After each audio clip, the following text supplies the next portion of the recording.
যখন সঙ্গী বান। Hello and welcome to the fiction horror stories. আজ তোমাদের জন্য থাকছে লেখক শ্রীযুত গুপ্তার কলমে পিন্টু দ্য সিরিজের প্রথম গল্প অপরাধের বীজ গল্পটি। তোমাদের কাছে আমাদের একান্ত অনুরোধ, তোমরা অনেকেই গল্প শুনছো কিন্তু সাবস্ক্রাইব করছো না, তাই ঝটপট সাবস্ক্রাইব করে পাশে থাকা বেল আইকনটা ক্লিক করে দেবে। তাহলে যখনই আমাদের চ্যানেলে নতুন কোনো গল্প আসবে তার নোটিফিকেশান তোমাদের কাছে সবার আগে পৌঁছে যাবে। তার সাথে কমেন্ট সেকশনের পাশে হাইপ বাটন প্রেস করতে একদম ভুলবে না। চলো আর কথা না বলে সরাসরি গল্পের কথা।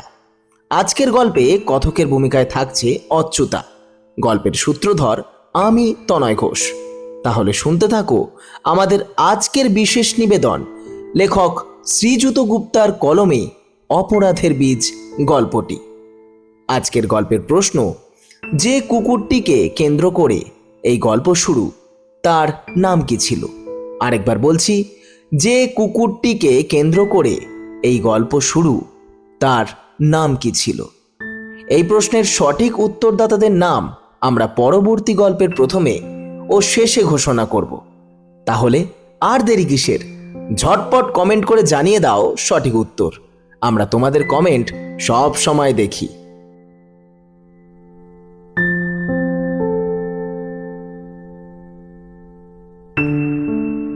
আজ রবিবার, ছুটির দিন। আমি আর দাদা হল ঘরে বসে টুকটাক গল্প করছি। দাদার হাতে একটা ম্যাগাজিন আর আমার হাতে মোবাইল। ঘড়িতে 11টা বাজছে। এমন সময় আমাদের কলিং বেল বেজে উঠল।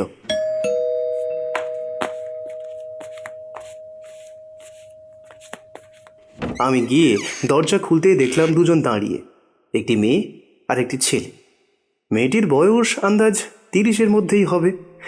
পরিষ্কার গায়ের রং, বড় বড় সুন্দর চোখ, মুখমণ্ডল বিশিষ্ট। তবে সেই চোখে মুখে উৎকণ্ঠার বেদনার ছাপ। শরীরে সামান্য মেদ আছে, তবে তার দৃষ্টিকটু নয়, বরং সেই মেদ যেন সৌন্দর্য আরও বাড়িয়ে দিচ্ছে। পরনে গোলাপি শাড়ি। মেয়েটি তার অদ্ভুত সুন্দর স্বরে আমায় জিজ্ঞাসা করল, পিন্টুবাবু আছেন? আমি ওদের ভেতরে আসতে বললাম। উভয় ভেতরে ঢুকল। ছেলেটির বয়স আমার মতোই হবে, 25 কি 26। সুন্দর চেহারা, লম্বা, দেখতে ভারী সুন্দর। পরনে জিন্স আর সাদা শার্ট। ছেলেটির চোখে মুখেও একই প্রলেপ, যেন সদ্য কোনো আঘাত পেয়েছে। দাদা ওদের সোফায় বসতে বলল। কিছুক্ষণ বসার পর ধাতস্থ হয়ে মেয়েটি বলল, নমস্কার, আমি সানন্দা, আরও আমার ভাই আনন্দ। দাদাও প্রতি নমস্কার জানিয়ে বলল, বলুন, কী কারণে এখানে আসা? সানন্দা মনে মনে কথাগুলো একটু গুছিয়ে নিয়ে কাঁপা কাঁপা স্বরে বলল, আজ আজ ভোরবেলা আমাদের ব্রুনো মারা গেছে। ওর গলার নলি কেউ ছিঁড়ে নিয়েছে। কথাটা বলেই সানন্দার চোখ জলে ভরে উঠল।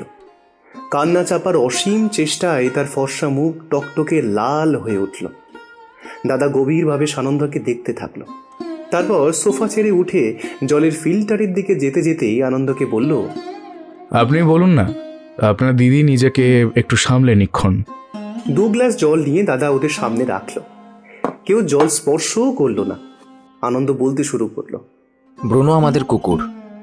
আজ ভোরবেলা ওর মৃতদেহ আমরা আমাদের বাড়ির পিছনের দিকে এক আম গাছের নিচে পড়ে থাকতে দেখি। ওর গলা দিয়ে যেন রক্ত গঙ্গা বয়েছে। গলা খুবলে কেউ নলি বের করে দিয়েছে। নৃশংসভাবে মেরেছে ওকে। দাদা কিছু বলল না। নিবিষ্ট মনে সে এখনো সানন্দা আর আনন্দের দিকে তাকিয়ে আছে। সানন্দার চোখ মাটির দিকে। আনন্দ আবার বলতে শুরু করলো, আমাদের মনে হয় ওই বাড়িতে কিছু একটা আছে, ভয়ঙ্কর কিছু একটা। দাদা একটু জোরে দীর্ঘশ্বাস নিয়ে বলল, জলটা একটু খেয়ে নিন আগে। দাদার কথা মতো দুজনেই এক ঢোকে পুরো গ্লাসের জল শেষ করলো।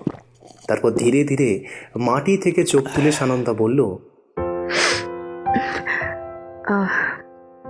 এই বাড়িটা কিনেছি 2 মাস মতো হলো।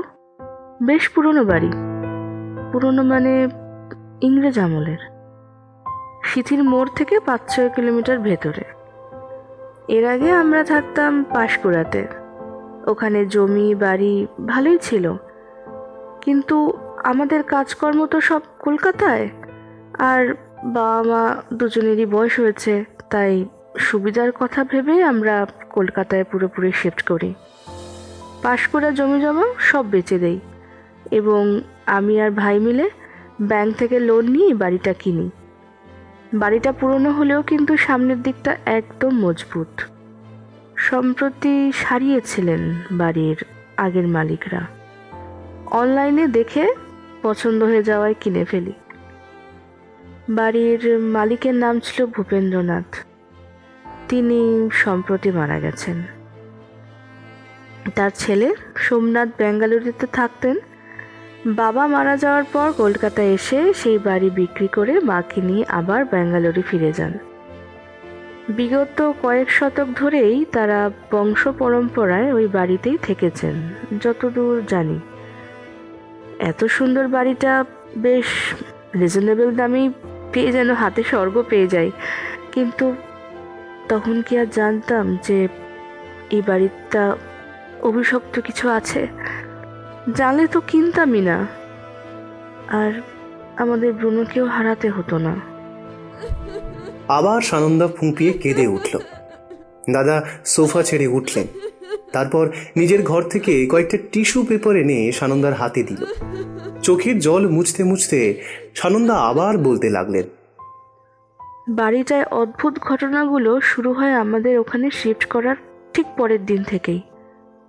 সেদিন সকালে ঘুম ভেঙেছিল এক অদ্ভুত গম্ভীর গলার আওয়াজে।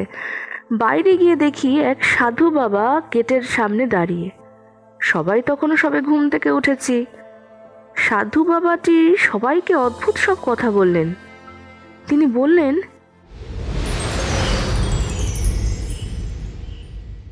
কেন মরতে এলি এই বাড়িতে? জানিস তো না এই বাড়ির ইতিহাস? আমায় তোদের বাঁচাতে সেই কত দূর থেকে সব ফেলে আসতে হলো। এই বাড়ি ছেড়ে তোরা চলে যা, আর নয়তো আমায় তোদের সাথে থাকতে দে, নইলে ভীষণ বিপদে পড়বি। ওনার কথা শুনে আমরা অবাক হলেও ওনাকে সেরকম পাত্তা দিলাম না।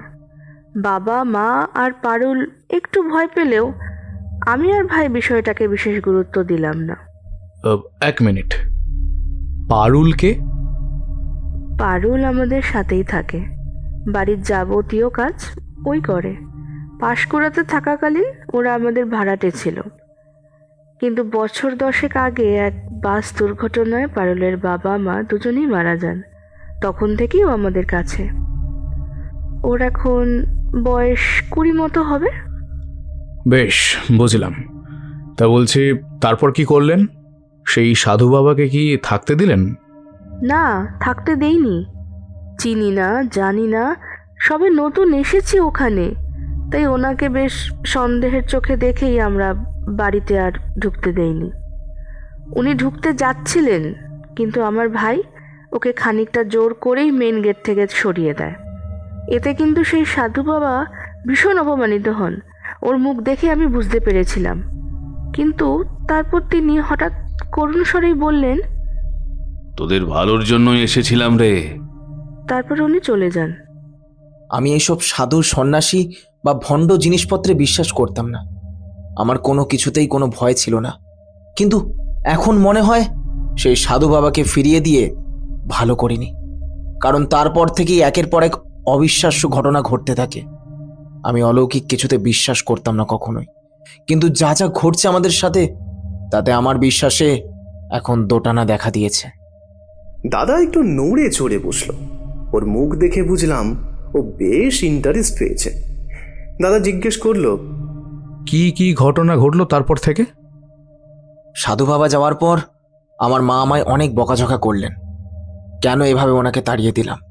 অন্তত কিছু খাবার বা জলের জন্য জিজ্ঞাসা করা উচিত ছিল। আমি যুক্তিবাদী ছেলে, মায়ের কথা আমল দিলাম না, নিজের কাজকর্ম নিয়ে ব্যস্ত হয়ে পড়লাম। ওই দিন রাতে আমরা সবাই যে যার ঘরে ঘুমাতে চলে গেছি। হঠাৎ বিকট একটা শব্দ পেলাম। কিসের যে শব্দ বলে বোঝাতে পারবো না, তবে সেই শব্দে আমার মতো ছেলেরও হাড় হিম হয়ে যাওয়ার জোগাড়। যেন কোনো জন্তু বিকট শব্দে কাঁদছে আর ঘো ঘো করছে। কোথা থেকে সেই শব্দ আসছে আমরা বুঝতে না পারলেও ব্রুনো কান খাড়া করে শব্দ অনুসরণ করে চিল্লাতে চিল্লাতে সেদিকে দৌড় দেয়। ব্রুনো আমার সাথেই থাকতো, রাতে আমার ঘরেই শুতো। আমি ব্রুনোর পেছন পেছন যাই আমাদের বাড়ির পেছনের দিকটায়। বাড়ির পিছন দিকটা কিছুটা হয়ে যাওয়ার পর আগাছায় ভর্তি জঙ্গল মতো হয়ে আছে। সেখানে আগাছার ভিড়ে বড় একটা আম গাছ, আর সেই গাছের পাশে একটা মন্দির। জায়গাটার অবস্থা খুবই জরাজীর্ণ। ব্রুনো সেই গাছ আর মন্দির থেকে কিছুটা দূরত্ব বজায় রেখে সামনে চিল্লিয়ে চলেছে, কিন্তু আমরা ওখানে পৌঁছানোর পর সেই বিকট আওয়াজ বা ডাক আর শোনা গেল না। বাড়ির পিছন দিকটা অন্ধকার। মোবাইলের টর্চ জ্বালিয়ে আমিও দূর থেকে সেই মন্দিরের দিকে দেখার জন্য চেষ্টা করছি, কিন্তু মোবাইলের টর্চের আলো সেই অন্ধকার পুরোপুরি সরাতে পারছিল না। আর একটু সামনে গিয়ে যে দেখবো সেটা উচিত হবে কিনা ভাবছি। যদি কোনো হিংস্র জন্তু থাকে তো যখন তখন আমার আর ব্রুনোর ওপর অ্যাটাক করতে পারে। ততক্ষণে বাড়ির বাদবাকি সবাই সেখানে এসে গেছে। সবাইকে দেখে আমি একটু সাহস পেয়ে সেই মন্দিরের দিকে যাই সাবধানে, কিন্তু কিছু দেখতে পাই না বা কারো উপস্থিতিও টের পাই না সেখানে। বাড়ির সবাই ভয়ে তথস্থ হয়ে জোর করে আমায় ওখান থেকে বাড়ির ভিতরে নিয়ে যায়। এরপর থেকে প্রতিদিন রাতে একই রকম ঘটনা ঘটতে থাকলো। আমাদের এখানে আসার সময় বা বাড়ি দেখার সময়ও আমরা দেখেছিলাম মন্দিরটা বাইরে থেকে তালা দেওয়া ছিল। ভেবেছিলাম পরে টাকা পয়সা জোগাড় করে ওই দিকটা মেরামত করব আর লোক দিয়ে জঙ্গল সাফ করাবো, কিন্তু যা যা ঘটছে তাতে ওই দিকে যাওয়াই দুষ্কর হয়ে উঠেছে। বেশ কয়েকদিন ধরে এভাবেই হিংস্র কোনো জন্তুর ডাক শুনতে পেলাম আমরা। ভয়ে সবাই সিঁটিয়ে থাকতাম। সাহস করে সকালের দিকে যেতাম, কিন্তু ওখানে কিছু আছে কিনা তার কোনো কুল কিনারা পেতাম না। রাত হলেই সেই ডাক শুনে ব্রুনো ছুটে যেতে চাইতো, তাই আমরা ওকে বেঁধে রাখতাম। সপ্তাহখানেক আগে অদ্ভুত এক ঘটনা ঘটল। আমরা রাতে সবাই ঘুমোতে চলে গেছি। এমন সময় পারুলের চিৎকার কানে এলো। সে এক আর্ত চিৎকার। বলাই বাহুল্য, চিৎকারটা শুনেই আমরা সবাই মন্দিরের দিকে ছুটে গেলাম। দেখলাম পারুল আম গাছের নিচে অচৈতন্য হয়ে পড়ে আছে। সবাই মিলে ওকে ধরে বাড়ির ভেতরে এনে চোখে মুখে জল দিলাম। বুঝতেই পারলাম ওর কথা বলার মতো শক্তিও নেই। ভয় আর আতঙ্ক মিশে ওর মুখটা একেবারে সাদা হয়ে গেছে। সারা শরীর কাঁপছে ওর। এই ঘটনার পর দুদিন ও কারোর সঙ্গে কোনো কথা বলেনি, সারাক্ষণ আতঙ্কে সেঁটিয়েছিল। আমরা বরাবর জিজ্ঞাসা করলেও ও কিছু বলতো না, শুধু ফ্যাকাশে চোখে তাকিয়ে থাকতো, নয়তো ভয়ে ঘুমিয়ে থাকতো। ডাক্তার দেখালে তিনি জানান যে ওর নার্ভের ওপর ভীষণ চাপ পড়েছে। ভয় পেয়ে নার্ভগুলো উত্তেজিত হয়ে আছে। ডাক্তার ঘুমের ওষুধ দিলেও তা কাজ করতো না। এরপর থেকে মাঝরাতে ঘুমের মধ্যেই পারুল মন্দিরের দিকে যেতে শুরু করলো। অপার্থিব ভঙ্গিতে সে চাল চুলহীনভাবে ঘুমের ঘোরে চলে যেত মন্দিরের দিকে। পরপর 3 রাত আমি ওকে ওখান থেকে ধরে নিয়ে আসি। সকাল হলে ও বলে কেউ নাকি ওর নাম ধরে পারুল পারুল করে ডাকে। সেই ডাক আমরাও শুনতে পেতাম। সেই ডাকের কারণে আমিও মাঝরাতে উঠে সেই দিকে দেখতে যেতাম, আর দেখতাম পারুল ঘুমের ঘোরে মন্দিরের দিকে হেঁটে যাচ্ছে। আমি আর দিদি মিলে ওর ঘোর কাটাতাম। একদিন ঘোর কাটতেই ও কান্নাকাটি করে জানায় যে সেই দিন রাতে ও বিশাল দানবের মতো কিছু একটা দেখেছিল, যার জন্য অজ্ঞান হয়ে গেছিল। ওখানে যে কিছু একটা আছে সেটা আমিও বুঝেছি, কারণ আমিও কোনো কিছুর হঠাৎ সরে যাওয়ার আওয়াজ পেয়েছি। এমনকি আমার নাম ধরেও পারুলের গলায় কেউ আমায় ডেকেছে। একদিন পারুলকে ওখান থেকে ফিরিয়ে এনে বাইরে থেকে ওর ঘরের দরজা বন্ধ করে দিয়েছিলাম। সেদিনও শুনেছিলাম আমার নাম ধরে পারুলের গলায় কেউ মন্দিরের পিছন থেকে ডাকছে। অনর্গল কথাগুলো বলে আনন্দ একটা নিঃশ্বাস নিল। সানন্দা নির্বিকার হয়ে বসে আছে। দাদা একটা সিগারেট ধরিয়ে তারপর বলুন বলতেই আনন্দ আবার বলা শুরু করলো। তারপর আর কি, আজ ভোরবেলা ঘুম থেকে উঠে দেখি ব্রুনো নেই। ওকে আমার ঘরে বেঁধেই রাখতাম। সারা রাত ওই সব অদ্ভুতুরে আওয়াজে ব্রুনো চিৎকার করত। আমার ঘুম হতো না, তাও ওকেও আমার ঘরেই বেঁধে রাখতাম। ঘরের দরজায় ইচ্ছা করে ছিটকিনি দিতাম না, পাছে কোনো বিপদ হলে তাড়াতাড়ি বেরোতে পারি সেই ভয়। ব্রুনো যাতে বেরিয়ে না পড়ে, এখানে সেখানে রাতে যাতে যেতে না পারে, সেজন্য ওকে আমার খাটের হ্যান্ডেলে বেল্ট দিয়ে বেঁধে রাখতাম। সারা রাত প্রায় জাগার পর ভোরের দিকেই ঘুমটা জোরালো হতো। আজ ভোরে ঘুমানোর সময় অনুভব করলাম ব্রুনো পাশে নেই। তড়িঘড়ি করে মন্দিরের দিকে গিয়ে দেখি নৃশংস অবস্থায় আম গাছের নিচে ব্রুনো পড়ে আছে। সবার আগে কি আপনিই দেখেছিলেন ব্রুনোকে ওই অবস্থায়? হ্যাঁ, ওই ভোরে তখন সবাই ঘুমিয়েছিল। সবার অবস্থাই সমান। রাতে আমাদের ভালো ঘুম হয় না, ভোরের দিকেই সবাই ঘুমায়। জানি না কেন ব্রুনোকে না দেখতে পেয়ে আমার ধারণা হয়েছিল যে ওকে মন্দিরের দিকেই পাবো। তাই কাউকে না ডেকে আমি আগেই ওদিকে যাই ওকে খুঁজতে। গিয়ে দেখি এই অবস্থা। তারপর সবাইকে ডাকি। কিছুক্ষণ কেউ কোনো কথা বলল না। ঘরের ভেতর অদ্ভুত এক নীরবতা, যে নীরবতায় শুধু দীর্ঘশ্বাসের শব্দ এপাশ ওপাশ করছে। কিছুক্ষণ পর আনন্দ বলে উঠল, এখন কোথায় যাব, কার কাছে যাব বুঝতে পারছি না। এইসব নিয়ে যখনই কারোর সাথে আলোচনা করি সবাই মনের ভুল বলে উড়িয়ে দেয়, আবার কেউ ভিন্ন ভিন্ন ভয়ের কথা বলে। আপনার কথা অনেক শুনেছি, তাই আজ ব্রুনোর এরকম হওয়ার পর সোজা আপনার কাছে এসেছি। দাদা সিগারেটের ধোঁয়া ছাড়তে ছাড়তে বলল, চলুন যাওয়া যাক আপনাদের বাড়ি। সানন্দা আর আনন্দ সোফা ছেড়ে উঠতে উঠতে জানালো যে আজ সকালেও সেই সাধু বাবাটি এসেছিলেন। এসে আগের মতোই করুণ সুরে বলেছিলেন, তোদের এখান থেকে চলে যেতে বললাম, তোরা গেলি না, আমাকেও থাকতে দিলি না। এখন বিপদ তোদের মাথায়। মা বাবা দুজনেই ওনাকে বাড়িতে আসার জন্য অনুরোধ করলেন, কিন্তু সে সাধু বাবা করুণ হাসি দিয়ে মাকে বললেন, না রে মা, আমায় একবার তোরা অপমান করে তাড়িয়েছিস, তারপর কি করে আমি থাকি বল? আমি দূর থেকেই তোদের রক্ষা করার চেষ্টা করব, চিন্তা করিস না। এই বলেই তিনি চলে যান।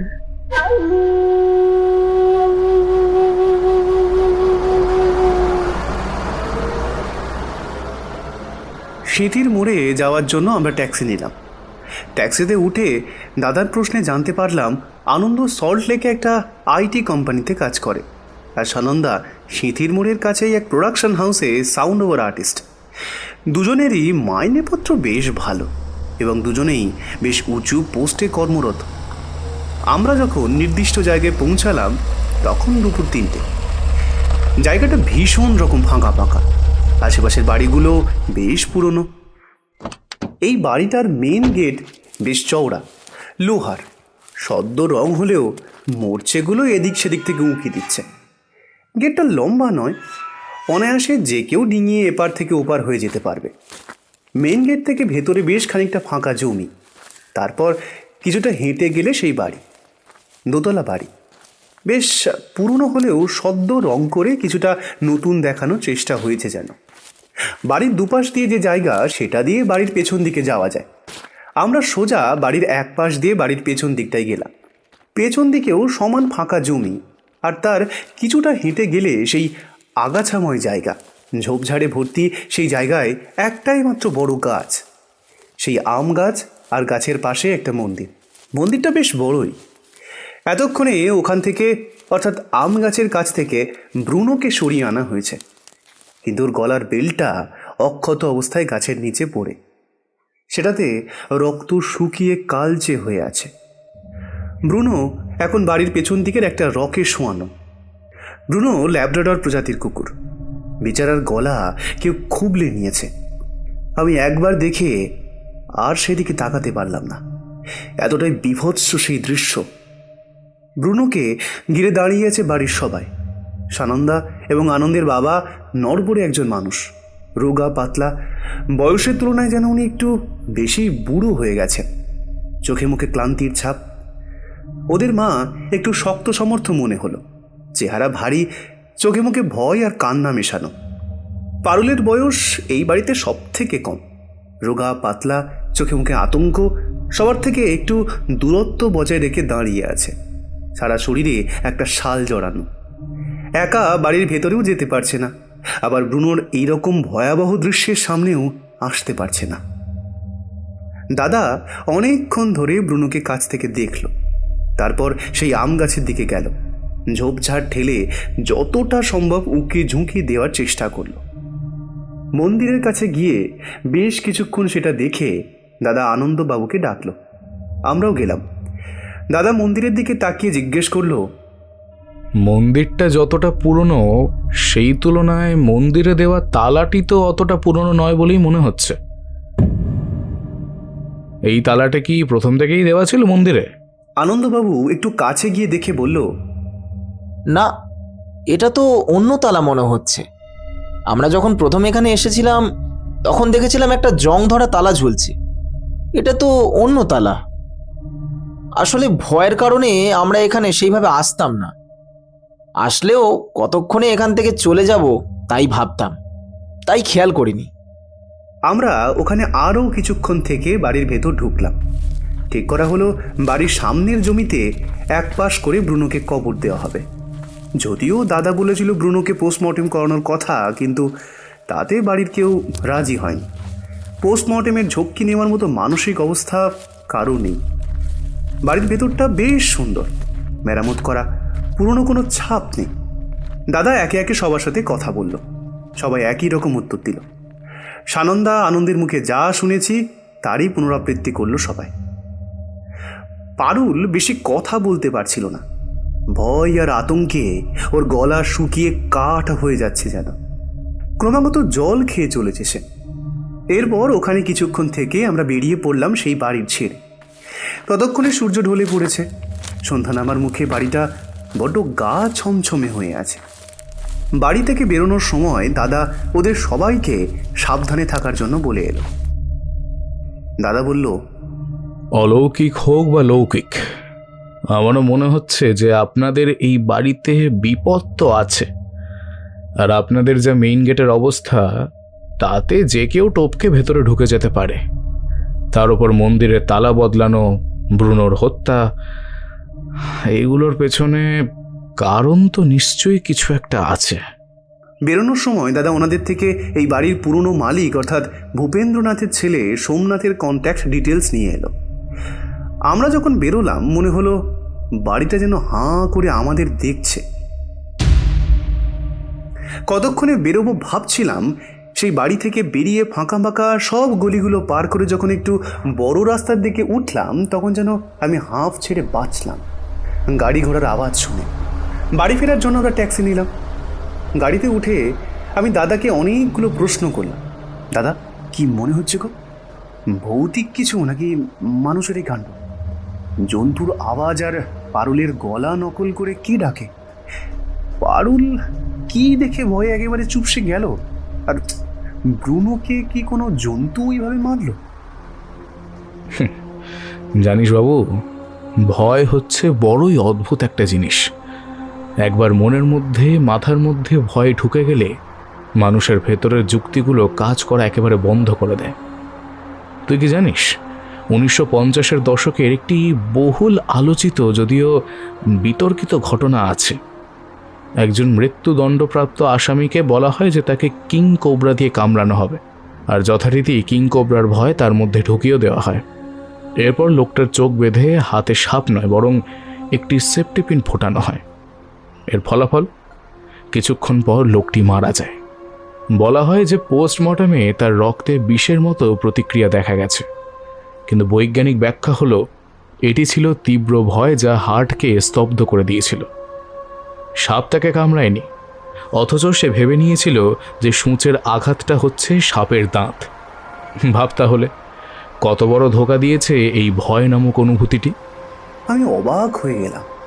বললাম, তার মানে কেউ ভয় দেখাচ্ছে ওদেরকে? হ্যাঁ, ঠিক তাই। কে দেখাচ্ছে? তা ঠিক জানি না এখনো, তবে সন্দেহ হচ্ছে দুই ভাই বোনকেই আপাতত। পাঁশকুড়ার জমি বাড়ি বেচে সেই টাকায় এই বাড়ি নিয়েছে। উপরন্তু দুজনেই লোন নিয়েছে বাড়ির জন্য। জয়েন্ট লোন নিলে যদি দুজনের মধ্যে একজনেরও মৃত্যু হয়, তাহলে লোনের বাকি টাকাটা পুরোটাই ইন্স্যুরেন্স কোম্পানি শোধ করে দেয়, যদি ইন্স্যুরেন্স কভার নেওয়া থাকে তো। মানে আর লোন পরিশোধ করতে হয় না নিজের পকেট থেকে। আর সানন্দা কাজ করে প্রোডাকশন হাউসে ভয়েস ওভার আর্টিস্ট হিসেবে। ওর গলাটা শুনলি কি ভীষণ সুন্দর বলতো। ভয়েস ওভার আর্টিস্টদের একটা অসাধারণ ক্ষমতা থাকে। ওরা অনেক রকম গলার আওয়াজ করতে পারে, আবার গলার স্বরও নকল করতে পারে। দাদার কথা শুনে আমি ভাবনায় পড়ে গেলাম। সানন্দাকে অপরাধী ভাবতে ইচ্ছেই করছিল না আমার।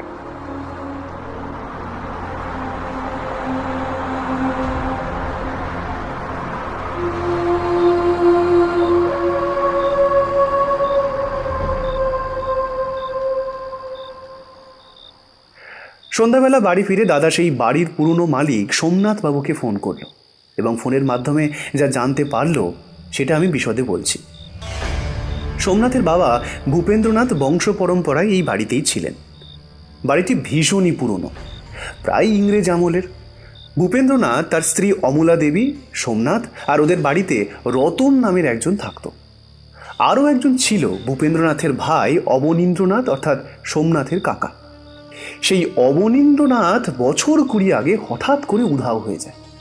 তখন সোমনাথের বয়স 20 মতো হবে। ভূপেন্দ্রনাথ লোকের বাড়িতে বাড়িতে পূজা অর্চনার কাজ করতেন। সামান্য পূজা অর্চনা করলেও ওদের থাকা খাওয়ার কোনো অভাব ছিল না। ফ্যামিলি পরম্পরায় ওরা ব্রাহ্মণের মতো পূজা আর্চা করেই এসেছে। সোমনাথের কাকা অবনীন্দ্রনাথও পূজাই করতেন, কিন্তু হঠাৎ করে তার ঝোঁক তন্ত্র সাধনার দিকে চলে যায়। তারপর একদিন বাড়ি ছেড়ে চলে যান, আর আসেননি। কোনো খোঁজ পাওয়া যায়নি তার। এদিক সেদিক থেকে অনেক উড়ো খবর পাওয়া যায় যে তাকে নাকি বেনারসে দেখা গেছে, কিন্তু সেগুলোর কোনো সত্যতা পাওয়া যায়নি। সোমনাথ ছোটবেলা থেকে ভালো স্কুল কলেজে পড়াশুনো করেছে। ছোট থেকে তার কখনোই ইচ্ছে ছিল না যে সে তার বাবা কাকাদের মতো পূজা অর্চনা করে জীবনযাপন করবে। তাই সে আইটি নিয়ে পড়াশোনা করে 22 বছর বয়সে ব্যাঙ্গালোর চলে যায়। তার ব্যাঙ্গালোর চলে যাওয়ার আরও একটা কারণ ছিল, সে তার বাবাকে ছোটবেলা থেকে ভীষণ ভয় পেত। বাইরের লোকের কাছে ভূপেন্দ্রনাথ সাধারণ ঠাকুরমশাই ছিলেন। ভূপেন্দ্রনাথ পূজা অর্চনার সাথে সাথে বিভিন্ন পুজোয় দূর দূরান্ত পর্যন্ত যাত্রাপালাও করতে যেতেন। তাই বাইরের জগতের কাছে ভূপেন্দ্রনাথের একটা আলাদা সম্মান ছিল। সবার সাথে হাসি মুখে কথা বলা, সবার কাছে ভালো মানুষ থাকার চেষ্টা করতেন, যাতে পুজো আর যাত্রাপালায় অনেকে তাকে ডাকে। কিন্তু বাড়িতে ভূপেন্দ্রনাথের আলাদা রূপ ছিল। বিশেষ করে বাড়ির পেছনের ওই মন্দির নেই, ওখানে বাবা কাউকে যেতে দিতেন না। ওরাও বিশেষ কেউ যেত না। তার পেছনে অবশ্য কারণ আছে। ওখানে সোমনাথ যতবার গেছে ততবারই নাকি তার ভীষণ জ্বর হয়েছে। শুধু সোমনাথের সাথেই যে এমন ঘটেছে তা কিন্তু নয়, তার মা অমলা দেবী আর কাজের লোক রতনের সাথেও হয়েছে। ওরা যখনই মন্দির ঘরে ঢুকেছে সেই দিন রাত থেকেই নাকি ওদের জ্বর চলে আসতো। ভূপেন্দ্রনাথের কাছে কারণ জানতে চাইলে তিনি জানাতেন, তার প্রপিতামহ যখন এই বাড়িটি বানিয়েছিলেন তখন এই মন্দিরটিও বানানো। বাড়ি বানানোর পর যখন মন্দিরটি বানানো হয় তখন নাকি রাজমিস্ত্রিরাও রহস্যজনকভাবে মারা যায়। এই মন্দিরে একটা শিবলিঙ্গ আছে, যেটা সোমনাথ ছোটবেলায় কৌতূহল বশত লুকিয়ে দেখেছিল। কিন্তু বাবার ধমকে আর মন্দির থেকে আসার পর হঠাৎ জ্বর চলে আসায় ভয়ে সেদিকে আর কখনোই যেত না। ভূপেন্দ্রনাথ শুধু জানতেন ওই মন্দিরে যে দেবতা আছেন তাঁকে পূজা করার অনেক নিয়ম আছে। সেই নিয়ম এক জায়গায় লিখে রাখা আছে এক লাল খাতায়, যা সোমনাথকে বড় হলে দেবেন জানিয়েছিলেন ভূপেন্দ্রনাথ। কিন্তু ভয় হোক আর যে কারণেই হোক সোমনাথ ওখানেই সেটেল হয়ে যায়। এই বাড়ির প্রতি ছোট থেকেই সে ভীত থাকতো। তাই বাবা মারা যাওয়ার পর সে এখানে এসে তড়িঘড়ি বাড়ি বিক্রি করে অমলা দেবীকে সাথে নিয়ে চলে যায় ব্যাঙ্গালোর। ওদের কাজের লোক রতন কলকাতাতেই আছে, অন্য কোনো বাড়িতে কাজ জুটিয়ে নিয়েছে। রতনের বর্তমান বয়স 40-এর কাছাকাছি হবে। সে সারাক্ষণ ভূপেন্দ্রনাথের সাথে সাথে থাকতো। পূজা অর্চনা, যাত্রাপালা সবেতেই সে ভূপেন্দ্রনাথের সাথে যেত।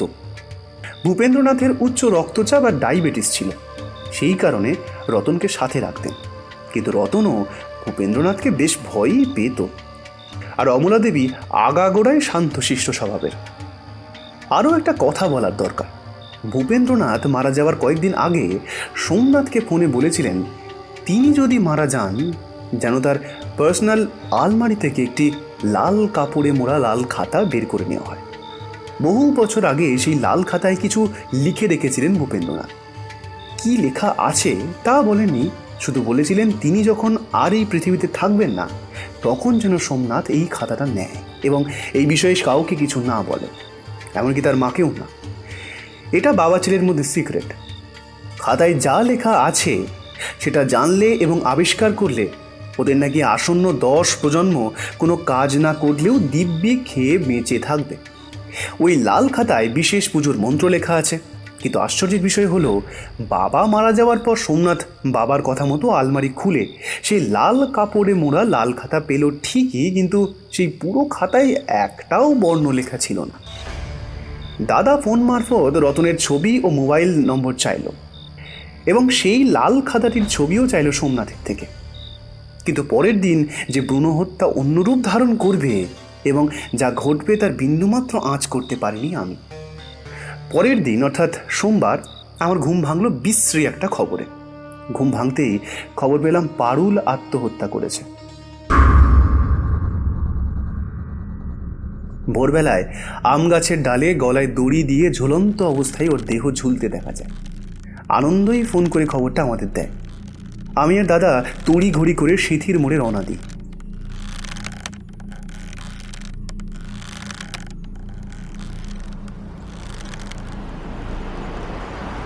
ট্যাক্সিতে যেতে যেতে দাদা বলল, জানিস বাবু, আমার না মনে হচ্ছে যে আনন্দের বাড়ির কোনো লোকই না এইসবের পেছনে আছে। নইলে একবার ভাবতো, গতকাল ভোরে ব্রুনোকে যদি অচেনা কেউ ওর বেল্ট খাট থেকে খুলে নিয়ে যেত, তাহলে নিশ্চয়ই ব্রুনো চিৎকার করত। যদি কোনো ডাক পেয়ে ব্রুনো মন্দিরের ওদিকে যেত, তাহলে নিশ্চয়ই ওর বেল্ট ছেঁড়া থাকতো। কিন্তু না, বেল্ট ছেঁড়া ছিল না বা জোরপূর্বক ওকে নিয়ে যাওয়া হয়নি। ব্রুনো বাড়ির কোনো চেনা লোকের সাথে বেরিয়েছিল ভোরবেলা। নইলে ওর চিৎকারে সবার ঘুম ভাঙতো না? তুই বল একটা কথা, এটা কি মানে, এটা তো সত্যি যে না ভাঙবে? অচেনা কেউ ব্রুনোকে মারলো অথচ ব্রুনো চিৎকার করলো না। কোথাও গিয়ে একটু অদ্ভুত লাগছে না জিনিসটা? এবার চল তো গিয়ে দেখি পারুল কিসে এমন ভয় পেল যে ওকে শেষমেশ আত্মহত্যা করতে হলো। আমরা যখন ওখানে পৌঁছালাম ততক্ষণে পুলিশের তৎপরতায় মৃতদেহ গাছ থেকে নিচে নামানো হয়েছে। আম গাছের নিচে পারুল শুয়ে, ওর শরীরে একটা সাদা চাদর বিছানো গলা অবধি, চোখ ঠিকরে বেরিয়ে আছে। দাদা সোজা গিয়ে পুলিশের সাথে কথা বলে একবার মৃতদেহ থেকে চাদর সরানোর অনুরোধ করলো। পুলিশটি দাদাকে একবার ওপর থেকে নিচ অবধি মেপে নিয়ে পরিচয় জানতে চাইল। দাদা জানালো সে সদচিত্ত, ওরফে পিন্টু। পিন্টু শুনতেই পুলিশটি দাদাকে আর একবার ভালো করে দেখে নিয়ে মুখের ভাব স্বাভাবিক করেই বলল, ও আপনি পিন্টু, সেই সেনবাড়ির কেসটায় আপনি ছিলেন। আপনার অনেক প্রশংসা শুনেছি, দেখিনি আগে। আমার নাম ধীরেন ঘোষ। ধীরেন ঘোষ হাত বাড়ালেন করমর্দনের জন্য। দাদাও হাত বাড়ালো। তারপর করমর্দন করতে করতে ধীরেনবাবু বললেন, সুইসাইড কেস বলেই তো মনে হচ্ছে। যা শুনলাম, বেচারি মেয়েটি ভীষণ আতঙ্কে ছিল বেশ কিছুদিন ধরে। দানব টানব কিসব নাকি দেখছে, নার্ভ ফেল করে যাচ্ছিল বারবার। ভয় থেকেই মনে হয় এরকম একটা কঠিন সিদ্ধান্ত নিয়ে ফেলল। দাদা কিছু বলল না, নিচু হয়ে নিজের হাতে সন্তর্পণে মৃতদেহ থেকে চাদরটা সরালো। দেখলাম সাধারণ ঘরের পোশাক পরিহিত সে, মুখের দিকে তাকানো যাচ্ছে না। দাদা আরো একটু কাছে ঝুঁকে বসল। আমিও দেখতে চাইলাম দাদা কি দেখছে। দেখলাম পারুলের বাঁ হাতের কবজির ঠিক ওপরে কতগুলো দাগ। সেই দাগ খুব পুরনো নয়, নখের আঁচড়ে খোবলানো মতো লম্বা লম্বা 3-4টে রেখা। দাদা কিছুক্ষণ দেখে আবার চাদরটা দিয়ে ঢেকে দিল। তারপর সানন্দা আর আনন্দের কাছে গিয়ে জিজ্ঞেস করলো, আচ্ছা, পারুল কি গাছে চড়তে পারতো?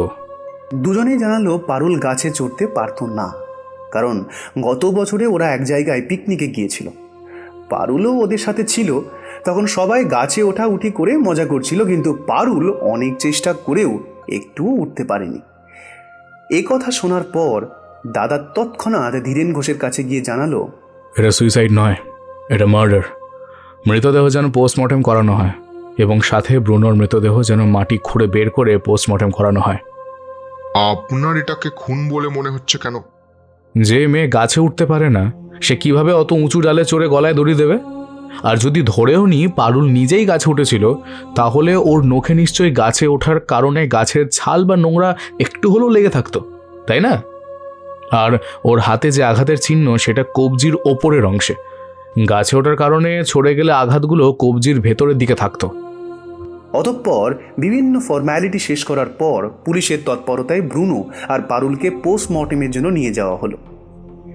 দাদা নিজের মতো এদিক সেদিক দেখতে দেখতে পারুলের ঘর থেকে বেশ মূল্যবান কিছু গয়না আবিষ্কার করল। এই গয়না সম্পর্কে জিজ্ঞাসা করলে বাড়ির লোকটা জানালো যে পারুলের কাছে এত গয়না আছে সেটা ওদের কারোরই জানাই ছিল না। আজ সকাল থেকে কি সেই অজানা সাধু বাবা এসেছিলেন? ওরা সবাই না জানালো। ব্রুনো হত্যা থেকে পারুলের হত্যা, এই ঘটনাগুলো যেন বাড়ির প্রত্যেকের ভেতরটা ভীষণভাবে নাড়িয়ে দিয়েছে। ওরা প্রত্যেকেই ভাবছে এরপর কার নম্বর। ওদের মা বাবার অনুরোধে আমি আর দাদা সেদিন ওই বাড়িতেই থেকে গেলাম। এরকম একটা ভয়ঙ্কর বাড়িতে রাত কাটাতে হবে ভেবেই আমার অবস্থা শোচনীয় হয়ে গেল। যদিও জানি দাদা থাকতে আমার কোনো ভয় নেই, তাও সারা রাত একটা গা ছমছমে ব্যাপার আর মনের ভেতর হাজারটা ভয়, আশঙ্কা ও প্রশ্ন নিয়ে ঘুমোতে গেলাম।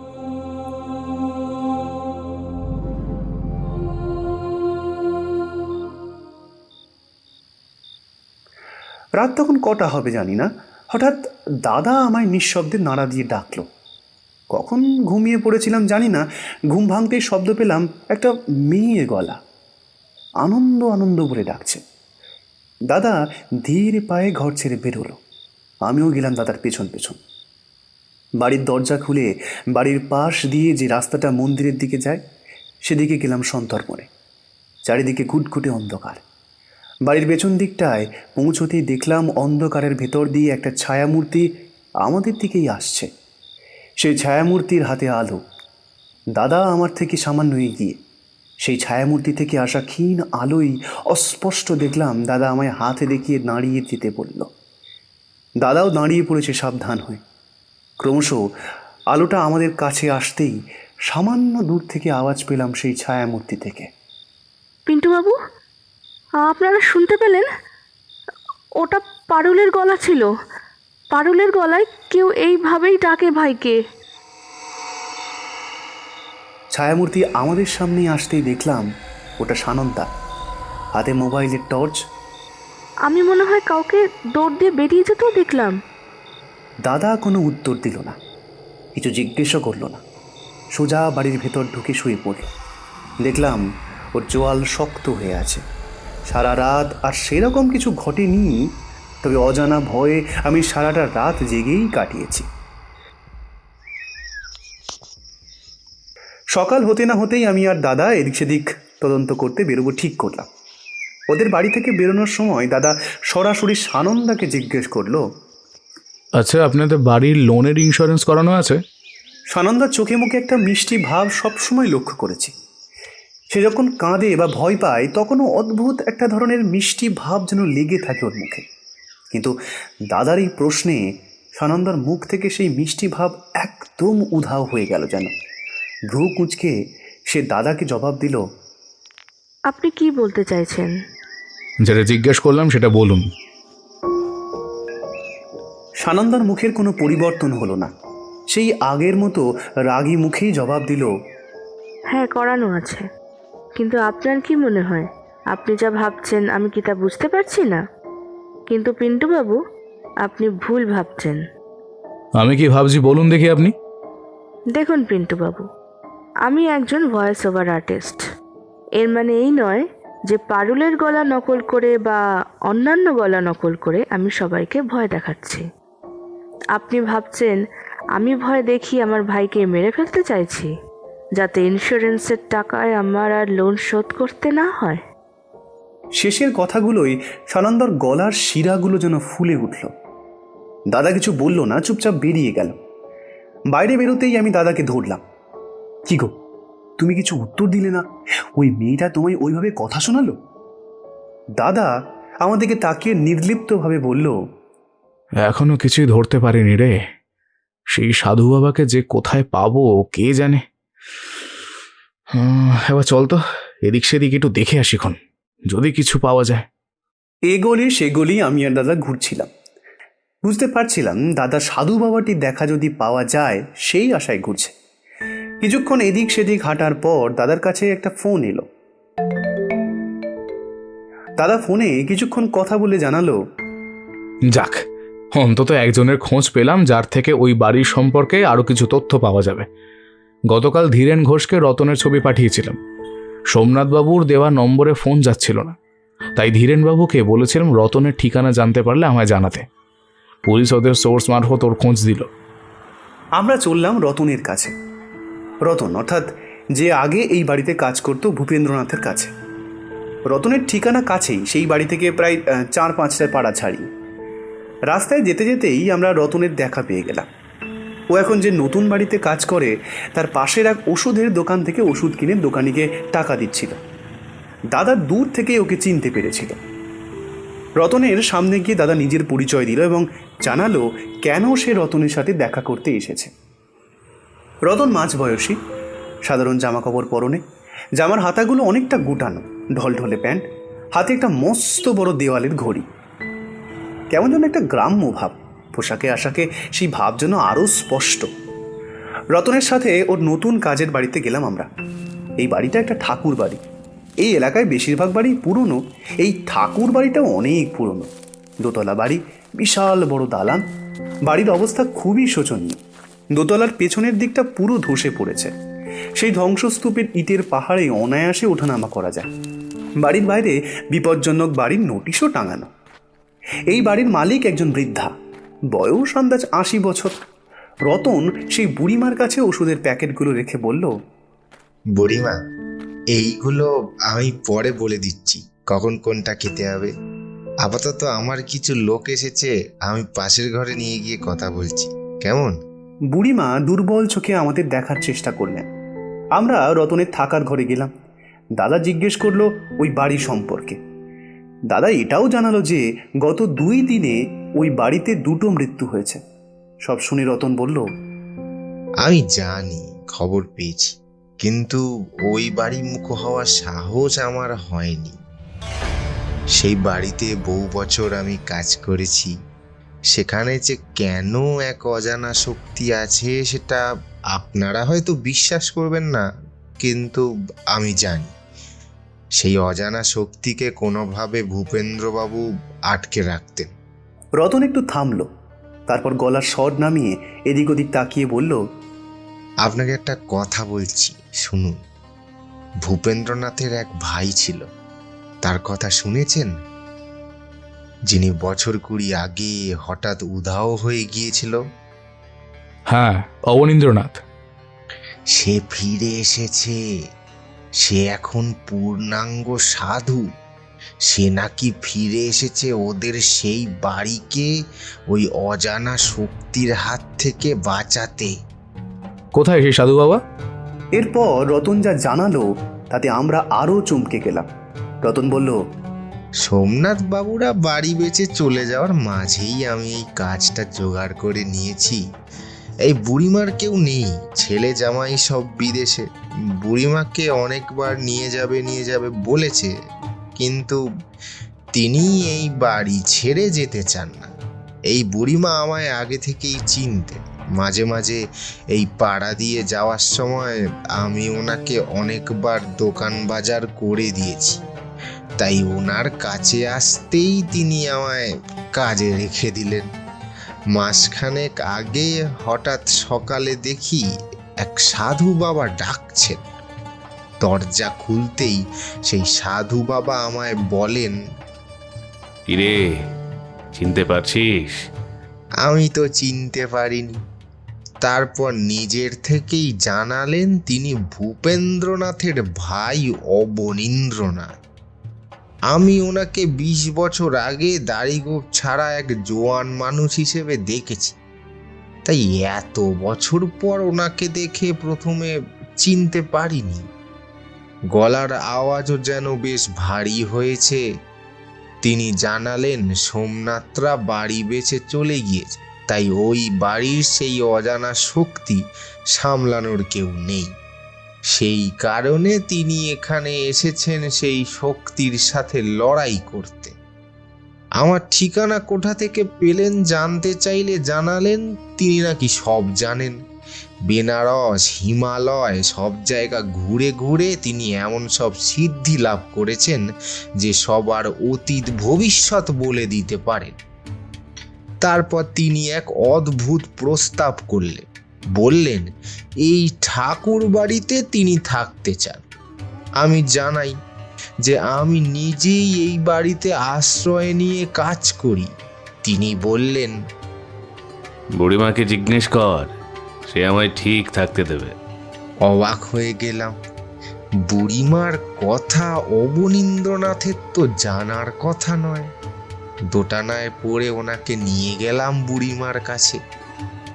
তার সাথে কথা বলার পর থেকে সাধু বাবা এখানেই থাকেন। দোতলার যে অংশটা ব্যবহার হয় না, ওখানেরই একটা ঘরে তিনি থাকেন। আমরা শুনে অবাক হয়ে গেলাম। সাধু বাবার দেখা যে এখানেই পেয়ে যাব তা আশা করিনি। দাদা জিজ্ঞেস করলো, এখনো কি আছেন উনি? সে যে কখন আসে আর কখন যায় তা ভগবানই জানেন। গতকাল রাত থেকে বাড়ি আসেনি এখনো। যে দুদিন ওই বাড়িতে খুনগুলো হলো সেই 2 দিন কি উনি বাড়িতে ছিলেন? প্রায় প্রতিদিন রাতেই উনি বাড়ি থাকেন না। জিজ্ঞাসা করলে বলেন সাধনা করতে গিয়েছিলেন।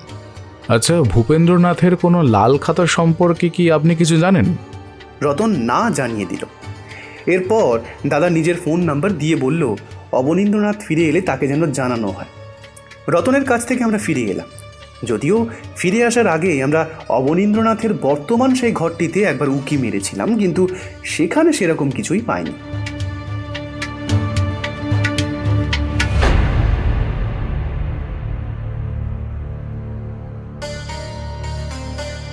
আমরা ফিরে এলাম সানন্দাদের বাড়িতে।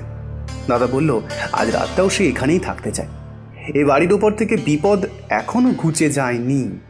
বাড়ির লোকগুলো যেন দিন দিন আরও বেশি মন মরা হয়ে উঠেছে। রাতে আমি আর দাদা শুয়ে আছি। পরপর এত কিছু ঘটল যে আমার মাথা ভন ভন করছে। একটা কুকুর মারা গেল, বাড়িতে অজানা কোনো দানবের আওয়াজ, কেউ পারুলের গলায় ডেকে চলেছে অনবরত। পারুলকে কেউ খুন করে আম গাছে ঝুলিয়ে দিল। পারুল কি সত্যি কোনো দানব দেখেছিল? সেই পুরনো মন্দিরের তালা কে বদলালো? কেউ কি সেই মন্দিরে কিছু খুঁজতে ঢুকেছে প্রতি রাতে? কেউ কি সেই মন্দিরে কিছু খুঁজতে ঢুকছে প্রতি রাতে? কেউ কি ইচ্ছে করে ভয়ের পরিবেশ তৈরি করছে যাতে মন্দিরের দিকে কেউ না যায়? ভূপেন্দ্রনাথের ভাই হঠাৎ এত বছর পর ফিরে এলো কেন? আর সেই লাল খাতায় কি লেখা ছিল যা সোমনাথ খোলার পর পুরো ফাঁকা পেল? লাল খাতায় যাই লেখা ছিল সেটা কি ভূপেন্দ্রনাথের ভাইও জানতেন? অসংখ্য প্রশ্ন মাথায় ঘুরছিল আমার। জানি না দাদা এখনো অবধি কোনো কুল কিনারা করতে পেরেছে কিনা। দাদা বলল, বিপদ এখনো আছে। শুয়ে শুয়ে আকাশ পাতাল এইসব ভাবছি। রাত অনেক হয়েছে, ঘুম একদম আসছে না। হঠাৎ একটা বিকট আওয়াজে আমার হৃদস্পন্দন কয়েক গুণ বেড়ে গেল। মনে হলো অতল পাতাল থেকে কোনো এক অজানা জন্তু চিৎকার করে উঠল। মনে হলো এই চিৎকার যেন আমাদের চেনা পৃথিবীর কোনো প্রাণীর আওয়াজ হতেই পারে না। দেখলাম দাদা নিমেষের মধ্যে বিছানা ছেড়ে দৌড় দিল। আমি অনেকটা সাহস সঞ্চয় করে দাদার পেছনে পেছনে দৌড়ালাম। দাদা মন্দিরের দিকে ছুটেছে। দাদার হাতেই মোবাইলের টর্চ চলছে। সেই টর্চের হালকা আলোয় আমরা দেখলাম এক ছায়ামূর্তি মন্দির থেকে বেরিয়ে ঝোপ জঙ্গল বরাবর বিশাল জোরে দৌড়ে দিয়ে বাড়ির মেইন গেট দিয়ে বেরিয়ে গেল। এত দ্রুত সব ঘটল যে বুঝতে পারলাম না ছায়ামূর্তিটা কোনো মানুষের ছিল নাকি জন্তু। ততক্ষণে আমি আর দাদাও লোহার গেটের দিকে ছুটেছি, কিন্তু কে পালালো সেটা বুঝতেই পারলাম না। ততক্ষণে বাইরের সবাই উপস্থিত, সানন্দা, আনন্দ এবং ওদের মা বাবা। আমরা সবাই মিলে মন্দিরের ঘরের দিকে গেলাম। দেখলাম মন্দিরের দরজা খোলা। দাদা সেদিকে পা বাড়াতে গেলে সানন্দা প্রায় চেঁচিয়ে উঠে বলল, সাবধানে যাবেন, কিছু কিছু অস্ত্র নিয়ে যান, যদি ভেতরে কিছু থাকে। দাদা সেদিকে কান না দিয়ে মন্দিরে ঢুকে পড়ল। দাদাকে অনুসরণ করে আমি, আনন্দ আর সানন্দাও সেই মন্দিরে ঢুকলাম। আমাদের সবার মোবাইলে টর্চ জ্বলছে, তাও যেন মন্দিরের অন্ধকার ঘুরছে না। দেখলাম মন্দিরের মাঝখানে একটা বড় বেদির উপর বিশাল এক শিবলিঙ্গ। বহু বছর সেবা যত্ন না পেয়ে সেই লিঙ্গ ফ্যাকাশে হয়ে আছে। চারপাশে টর্চ ঘুরিয়ে দেখলাম অনেকগুলো ছোটোখাটো পুরনো ঠাকুরের মূর্তি, এতটাই পুরনো যে কোনটা কি ঠাকুরের মূর্তি বোঝার উপায় আজকে আর নেই। চারপাশে ঝুল আর ধুলোর মোটা স্তর পড়ে আছে। শিবলিঙ্গের বেদির ওপরের কিছুটা অংশে সেই ঝুল বা ধুলোর স্তর নেই, সেখানে শেষ হয়ে যাওয়া মোমবাতির অনেকগুলো দাগ। এই দাগগুলো খুব পুরনো নয়, সম্ভবত গত কয়েক দিনেরই হবে। তার মানে এটা স্পষ্ট যে এই মন্দিরে গত কয়েক রাতে কেউ এসে মোমবাতি জ্বালাতো। কিছুক্ষণ সেখানে থেকে আমরা বেরিয়ে এলাম। ঘরে আসতেই আমি দাদাকে জিজ্ঞেস করলাম, দাদা, আমরা যে মন্দিরে গেলাম, আমাদের আবার জ্বর আসবে না তো? দাদা আমার কথা শুনে বলল, তোকে সেই কিং কোবরা আর এক আসামিকে নিয়ে এক্সপেরিমেন্টের কথা বলেছিলাম, ভুলে গেলি? একটাই কথা বলছি, ভয় পাবি না। ভয় এমন একটা জিনিস যে ভয় যদি নিজের প্রভাব বিস্তার করে তবে নিজের ওপর থেকে নিয়ন্ত্রণ হারিয়ে ফেলবি। ভয় পাস না, ভয় থেকেও কিন্তু অনেক সময় জ্বর আসে। আরও একটা রাত কেটে গেল এই বাড়িতে।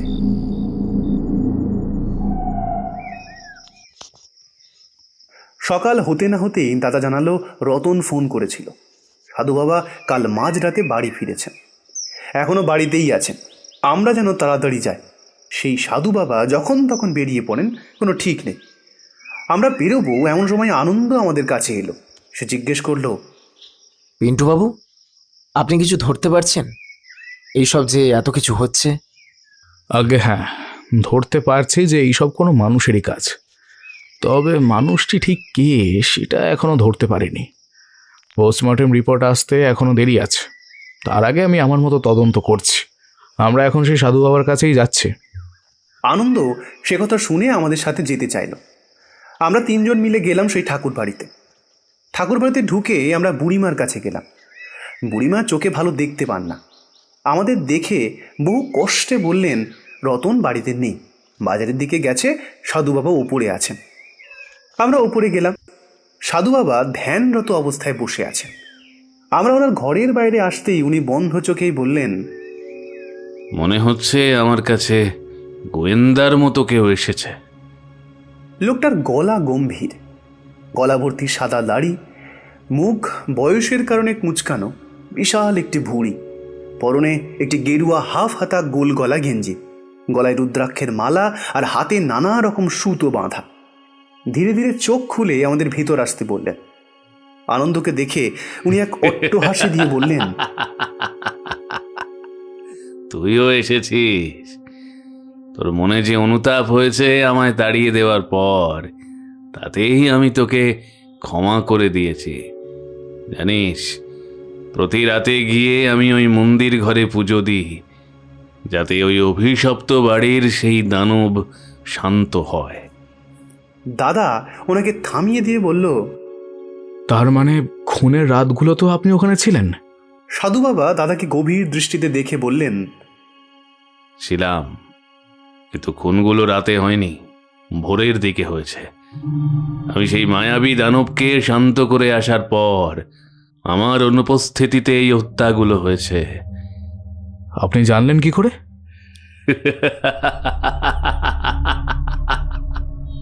আমি সব জানি। আমি তোর বিষয়েও সব জানি।